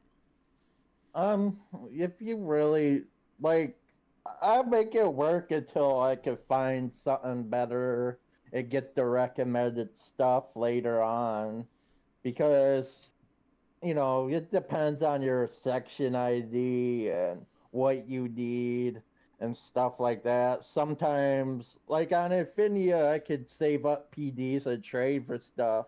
But on GameCube, I gotta like hunt for everything I have unless somebody just wants to trade for something I may have. But Mm-hmm. trades aren't as common on GameCube anymore as they used to be. Mm-hmm.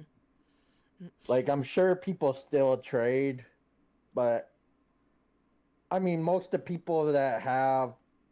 people have most of the stuff that they want and they're more likely wanting to hunt it these days if they don't. do you, But do you feel some type of uh, not intrigue, I'm trying to think of the right way to phrase this, but do you feel like there's this excitement that comes with that hunt for certain weapons, or that hunt for, trying to hit max level class, that you think you kind of really can't compare to in other games? Do you think that's what kind of keeps you coming around to playing PSO? sometimes it's really excitement, sometimes it'll be like frustration if you're looking for a really hard hunt and you have to do the same quest over again and exit at a certain point and do it again. Mm-hmm. Sometimes it's just frustrating and you need like a little break, Mm-hmm. but other times it could be exciting. But when you do find that really rare hunt and they have good stats, especially, you know, that you're happy with it, that makes you that's like the most excited feeling in the world, at least in gaming wise. even though it's this, digital, like, pixelated item, there's something that there's like a sentimental value to it, because it's either, it was either gifted to me from someone whom I regard as a dear friend, or it's something that I found and it's just this rare thing, and then your name kind of comes up in the scroll. Do you actually have like a favorite weapon or favorite item that really kind of holds sentimental value to you? um One of my favorite finds was my gold mellas for my raycast about 15, 16 years ago, Oh, like when I found both of them. And then I found one of them with like 60 hit. Well, 50 on tech, but you have to tech it till it's 60. And at the time, I didn't realize how rare 60 hit was. wow. But, it's super rare to find anything with 60 hit, yeah, alone something that's already a 1 in 20 something thousand find, and then to find the other gun like another year or two later, that you could combine them to make gold mellas. I don't Like, have that luck. So tell me more. Tell me how it feels. I it wish I had that feels luck. like it's one of those things that it's not more about luck. It's just more about you gotta keep doing it until you actually find it, and it could take years to find. Mm-hmm. There is one person that found like a rare drop that he's been looking for it for 20 years, and he put it on like his YouTube, and it's like I could totally understand that because sometimes hunting this stuff it's not easy. Well, I definitely I could say for myself now, mind you, I stream a whole lot of Phantasy Star Online Blue Burst, and I know a lot of people are always like, well, Pizza, you should play on shit server. Pizza, you should play this game, or Pizza, you should play that game. I feel like I've worked so far on Margarita that I'm like, I just have to get her towards this level this week. And I could definitely understand that there are those frustrations for people like myself who I wish I exercised more patience in this world and in my life at least. How would you give advice to people who are working towards their first level 200? Like, what do you think are the kind of pearls of wisdom that you could kind of impart and share with them? Um, don't let the amount of time get to you. Mm-hmm. Like you'll get there eventually if you just keep at it. If you're consistent, Mm-hmm. it's just consistency basis, you know. That's really the secret to it. Now, it would take it may take somebody like under a year to get it if they have a lot of time and they dedicate most of that time to that character. Mm-hmm. Well, it may take somebody else who's got limited time 3 to 5 years to get that 200, maybe even longer than that, because just can life sometimes. And you just gotta enjoy the whole time. Mm-hmm. Like if you ain't enjoying it, then I don't know if it's really for you, or you may just need a break from PSO because PSO burnout can be a thing if you put in a lot of time in it. Mm-hmm. I agree. I agree. And it's important to always take those breaks if you need to. You know, self care, mental health, all that stuff comes first. Take care of that things. Take care of those things You first. may So I'm like I wouldn't let it ruin your life or anything. no. I think it would take away from the reward of when you finally do hit 200. Then you're just like, I busted my ass. I just worry for myself that I'm gonna hit level 200 on my first character and be like, I'm never doing this again. I don't think I would actually be that way, but I'd be like, oh man, I gotta do this all over again. But maybe I'll be more excited and find different ways and different strategies. And that's kind of where my head's at now is like, I'm like, if I finish 200 on one character, I'll find different strategies that I'll want to employ on that next go round to kind of make it, make sure that my time's allocated the right way. I don't know. I don't know. Maybe you would want to do hunts or do challenge mode for some of your S rank weapons, or do something else with the game too to be able to take a break from grinding. Yeah. Like PK himself is like speedrunning PSO, and some people have fun doing that.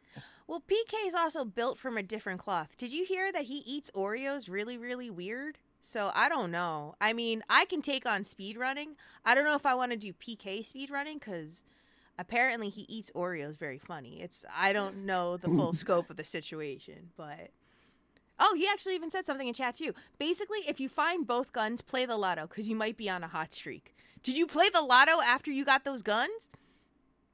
um, I don't think so.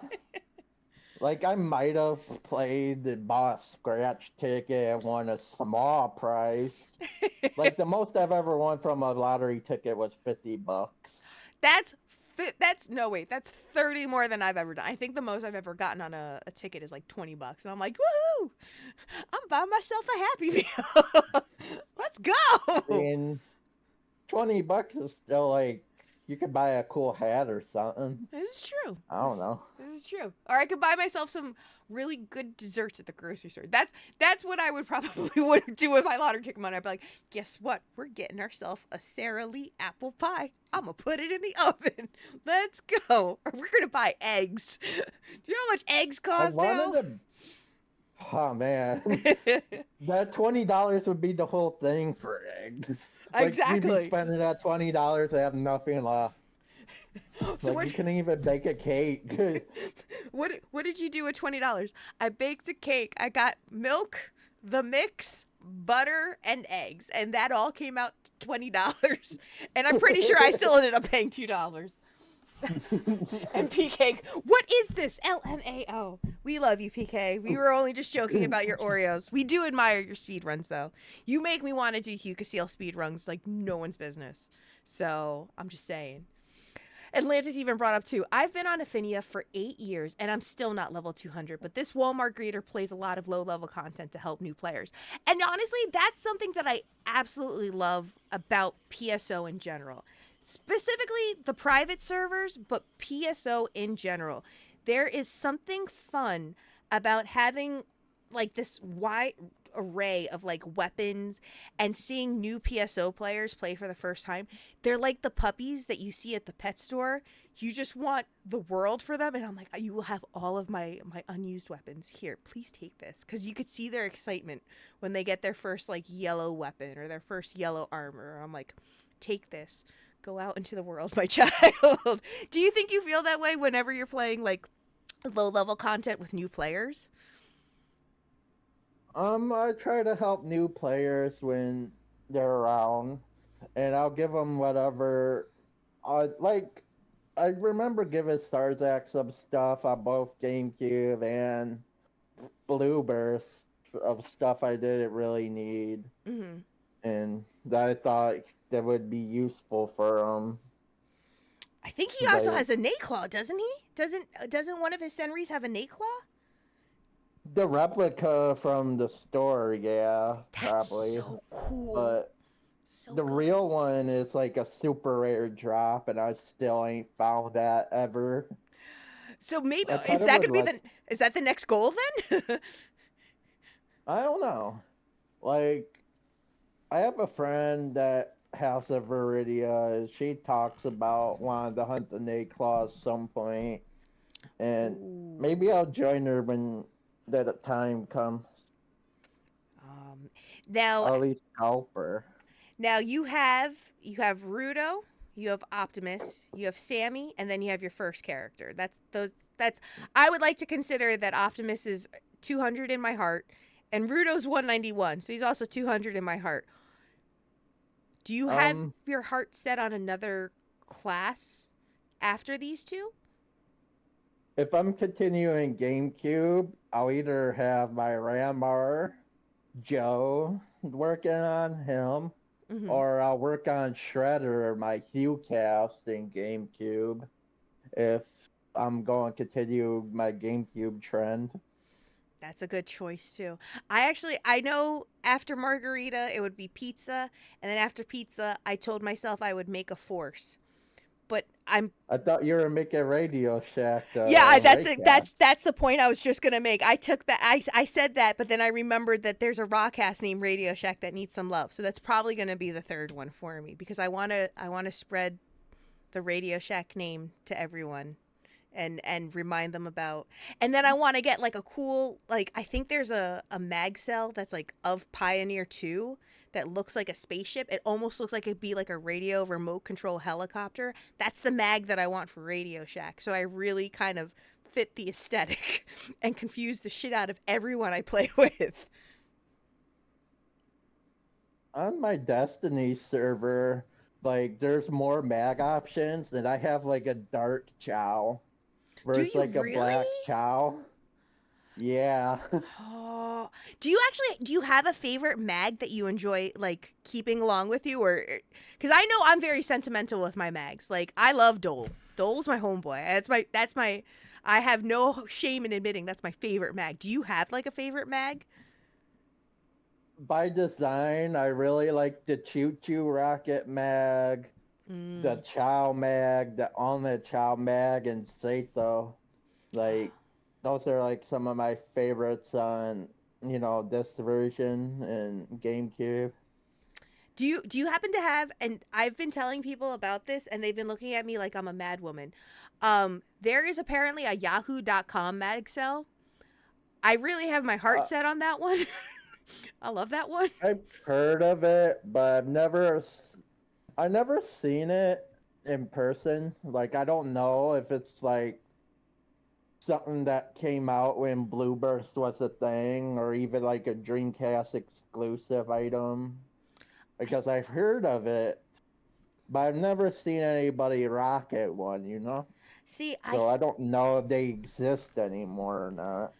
I think I'm gonna look and see if that's available on the Ephinea servers. Because if it is, I'm gonna make Radio Shack, and then I'm gonna use the Yahoo.com, and then I'm just gonna have people think that my email address is radioshack@yahoo.com, and see if they'll send me an email. And that's kind of, I'm gonna be honest, it's a bit of a bucket goal for me. Like I'm like, I don't want to backseat any of my other characters from hitting level 200, but I really want Radio Shack with the yahoo.com mag cell. I think that's just um, funny. there's like apparently a sandbox mode in Infinia somehow that will let you get whatever items you want, but it doesn't like save with like your main characters, but you can get even unreleased items. Well, I believe And I that's don't know. limited to that. I think it's limited to that ship too. I think it's just limited to Devaloka, if I'm not mistaken, right? I don't know. I never did it myself, but I always thought it was interesting if you just wanted to mess around with certain equipment or certain builds, but didn't necessarily have the time or patience to really get the items yet immediately or something. No And hits. Oh, no hit says we need more PSO interviews. This is perfect. Apparently, you're perfect, Jthud. You're perfect. I just wanted you to know that.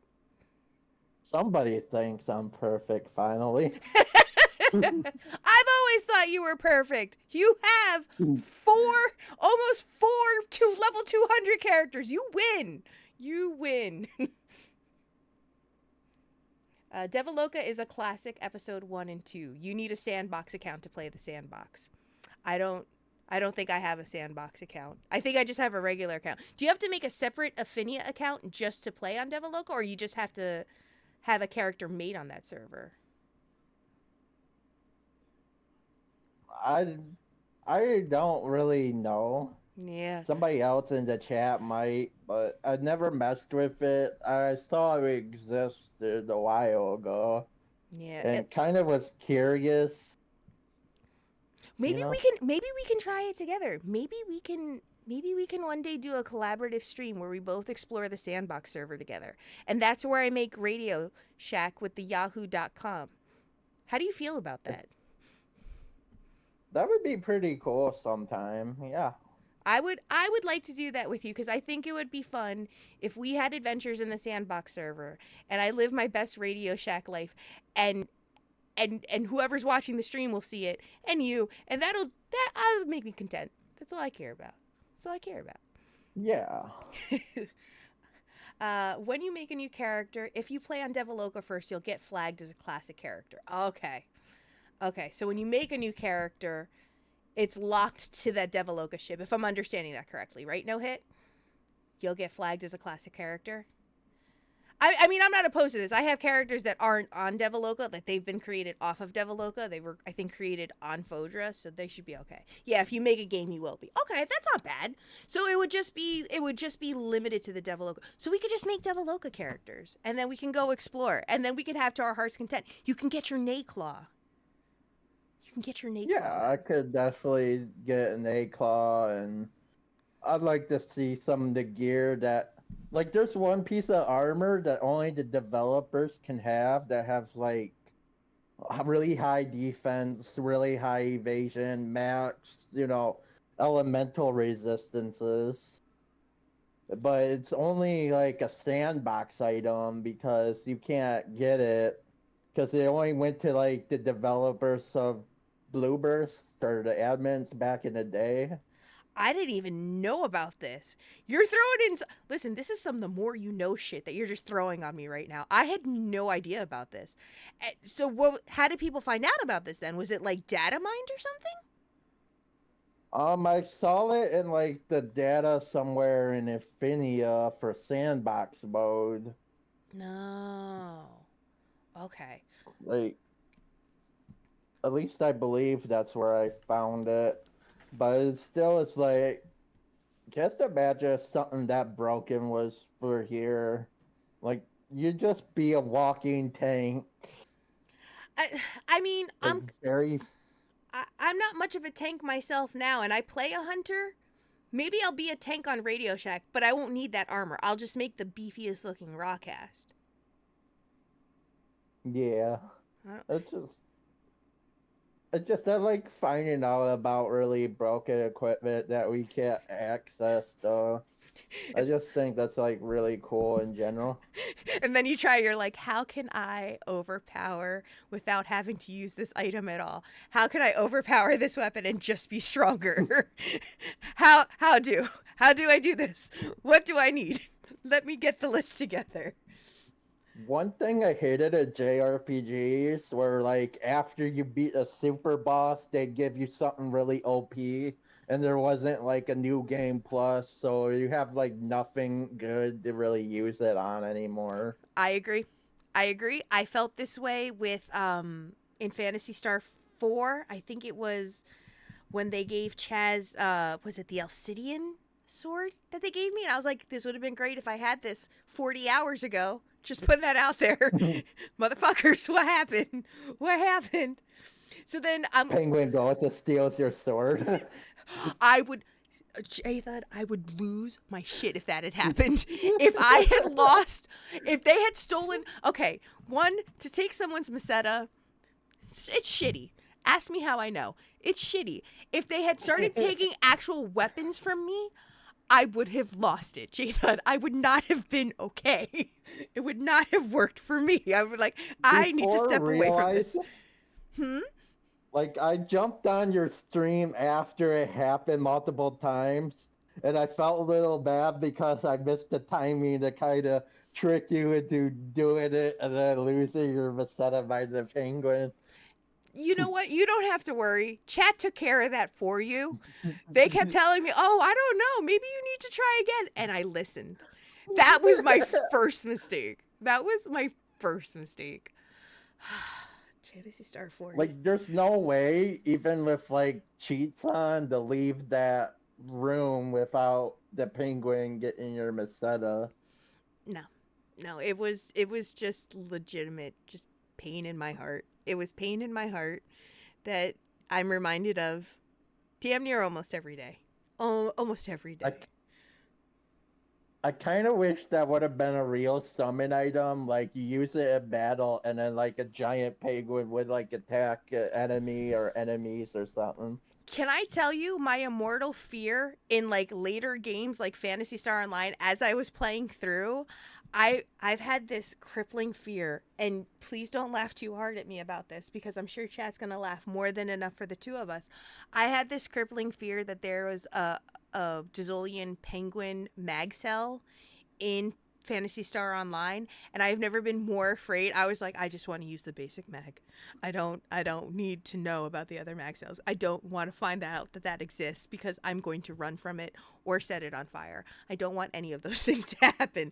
So please, if you know that a Jthud penguin mag cell exists in any version of Phantasy Star Online, don't show it to me. Don't. It's not going to be good. As far as I know, there isn't one. I'm praying it stays that way. Destiny could make one, maybe. Maybe I'll talk to a Destiny developer. We don't need to give them. No. We don't need to give them ideas. We do not. No, we do not. You just got pizza made. Oh my gosh. Everyone's, and then other people, when they get scammed out of games now, they're getting told that they're getting pizza made. I'm like, am I a meme now? Am I a meme? I am curious. You're going to be a word in the dictionary for scammed. It's like you just got pizza evaded. It's like I have this VTuber wiki page, and yet I'm also an Urban Dictionary. I don't quite know why. I don't know how this happened. How dare you? Now I am curious to ask you though as well, and this was something that came up in conversation as we were talking here about 200. Do you have a favorite section ID? Is there a perfect section ID in your mind or in your eyes? I'd say Skyly and Redria really good. Mm. Like Redria has a lot of good armor, so Skyly has like the COJ sword drop. And it could be one of the more powerful weapons in the game once you unseal it.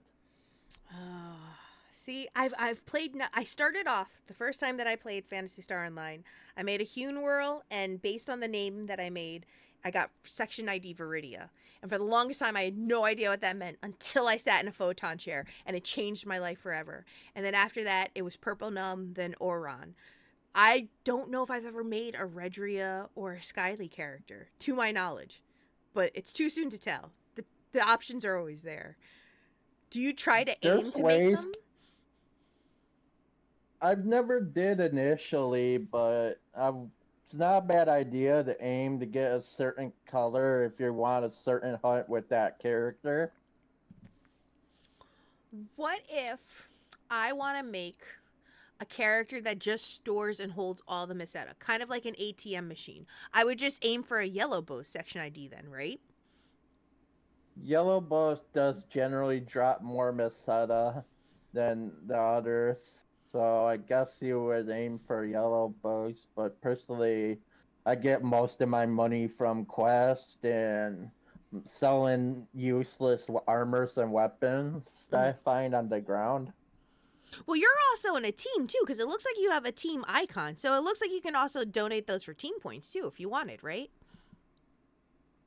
I could donate some of the smaller items I don't need, like the special items, because it only accepts like your rare stuff and team points. Yeah, yeah. I know when I get duplicate copies, because I get a shit ton of Aristas and a shit ton of LNKs, not the 38s. It's usually LNK 14. I get a metric ton of those. So I'm constantly like, team points, all the team points. Please enjoy your team points. Unless somebody asks for it. I'm like, I have like 8 of them. What do you need? What do you need? I've got you. But those are usually the Um, ones I do. if you find like a really good LK with like a lot of hit, you could probably trade that for some PDs instead, Well, because some people are actually like that gun because it could paralyze enemies. but So it's good. It's isn't the 38 preferred over the 14 if memory serves me right? maybe you're right. I Like I that's know there's two of them. I'm thinking of the ones that are like yellow or whatever. I believe LNK 14 combat is yellow. I think 38 might be yellow too. I don't know for sure. I don't know. I know that's the one a lot of I'm people ask about is the 38, and I'm like, I never have it. I have like 7 14s though, if you really need it.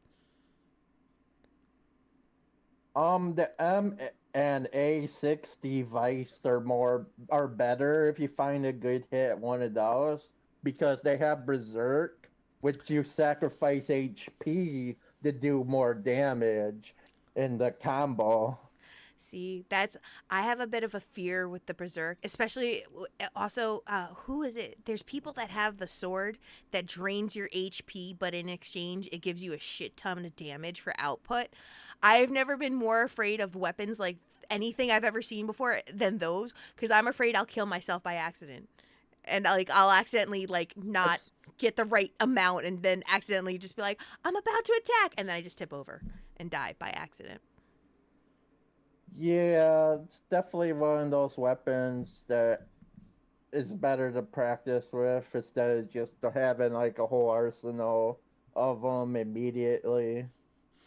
Like like you'll still die from time to time because things do happen and sometimes you misclick and all sorts of stuff, but it's not as bad when you know not to always spam it. Mm-hmm.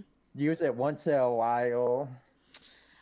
I don't know how that But works. I'm also the same person that has used nothing. I'm a Hucasil though that also uses nothing but Last Swan all the time.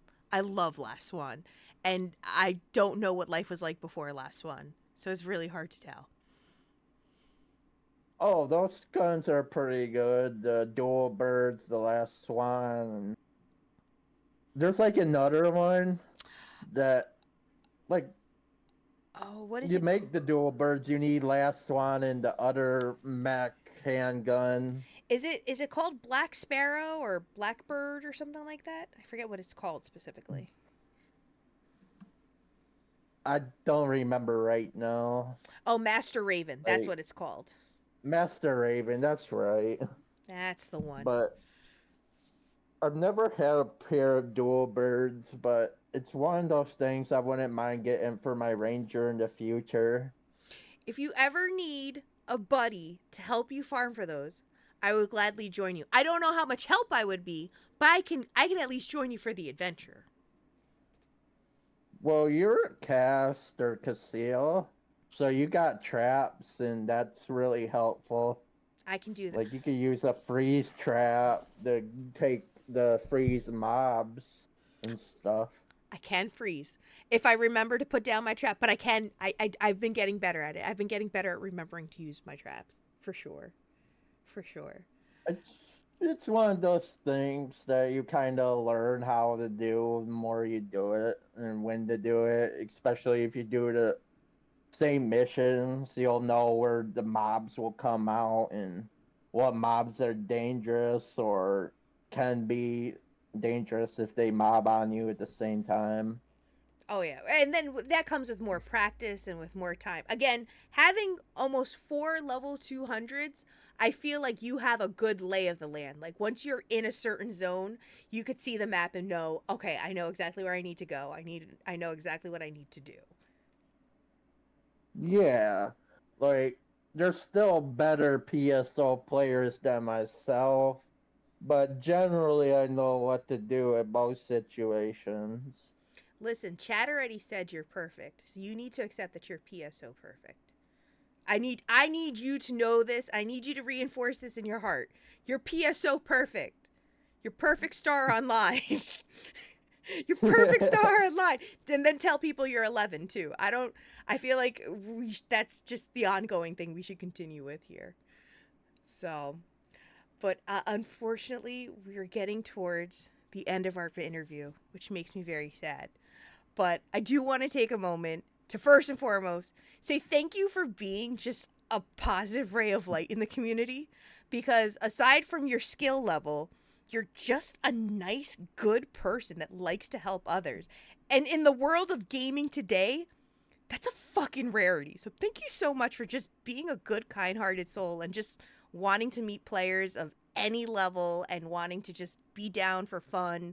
And even if it's low level content or high level content, always just being the best team player. I think that was one of the reasons I really was looking forward to getting to interview, not just to see, where your mind, how the wheels, kind of turn in terms of like your play style and how you choose to approach certain things, but just how you like to approach gaming in general. It's a kind of a rare thing to see nowadays because we're in such a culture now where sometimes it gets so competitive and it gets so toxic that it takes away from the experience of why we play games in the first place, and it's just to have fun.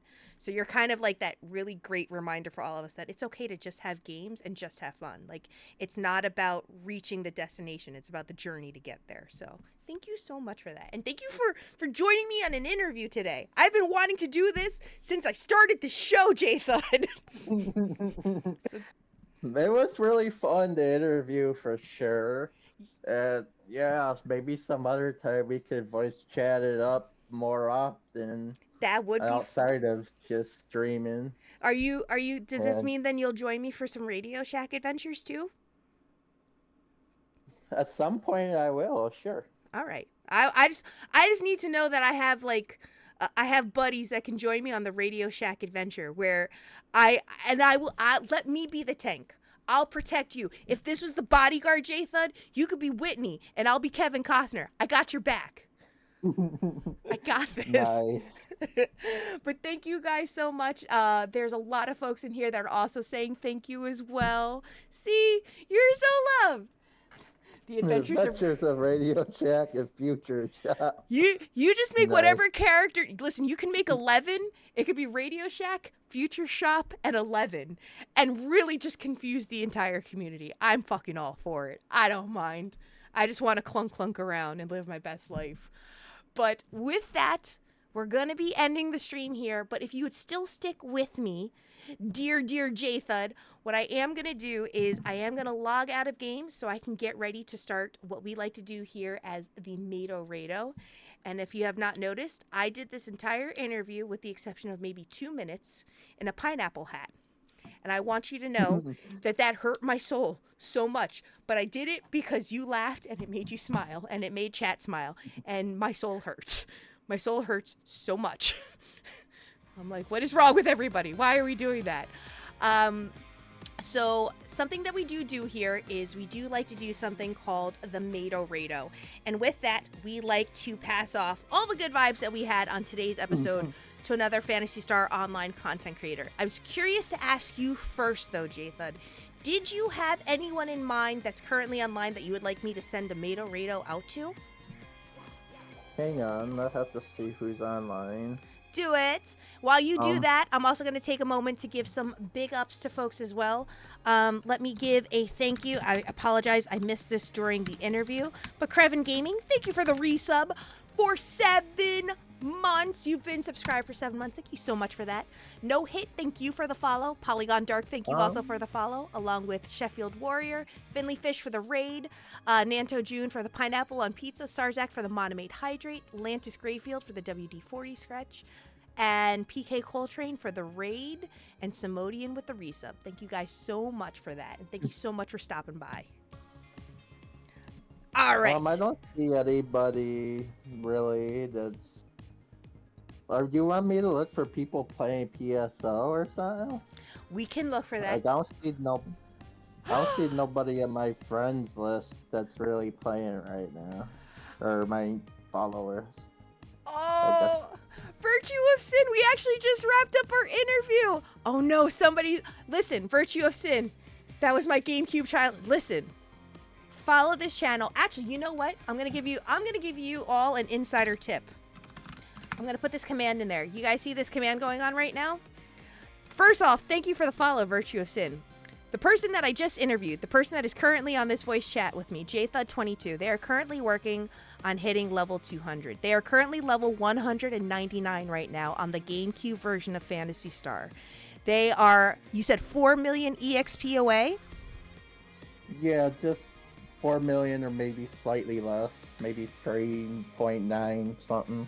So if you want to watch and get your fill of Phantasy Star, this is the best segue I've ever done. You go and you check out twitch.tv/Jthud22. Jthud is currently not streaming right now, but Jthud will be streaming when they hit level 200. So you go and you check in as they hit it, because they want to hit, Jthud wants to hit level 200 on his Rawcast Optimus during Olga Flow. So be sure, if you're following here, go follow Jthud22 right now. You guys are missing out, because while I love Phantasy Star, I'm a shit player learning how to be better. Jthud's an actual good player. You're going to want to see a real good player playing Phantasy Star, and that's the reason why you should go follow Jthud. There is somebody else playing Phantasy Star, grinded to 200, called Leon Starcrest. We know Leon Starcrest. Yes, we do. He is here on... He's also a regular here on the channel.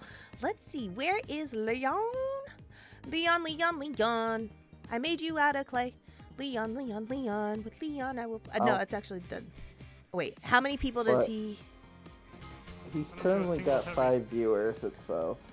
Oh, he's only been streaming for an hour. I just want to make sure that he's not leaving soon, so we can give the raid over to Leon. So let's do this. Are you ready for the Mado Jthud Rado? Or the Jthud Mado Rado? How do you want to call this? I don't really care. Like, I don't got a clever name for it right now. If you guys want to join in, for the Jthud22. We're gonna Jthud22. See, this is what Simodian's here for. The Jthud22. That's it. Good job, Sambodian. Virtue You of get 5 points for Gryffindor. 5 points for Gryffindor. Do you think Switch 2's GameCube emulator will have PSO Episode 1 and 2? I can say that there is a GameCube emulator currently in existence. Oh, thank you. This is heavily inspired by Demi from Phantasy Star 4. But if you check out Shitserve, Mr. Yeah, Dolphin. I was gonna say you could play the GameCube version. As for if they're releasing it on Switch, I don't know yet. I don't know if they'll be doing that. There wasn't nothing on the announcements, but they do add games to their online service, so who knows if it will happen in the future. It's always very possible. Always very possible. And I don't know what that will mean for the future of private servers if they did. I don't know if they would just let them be or tell them to cease and desist.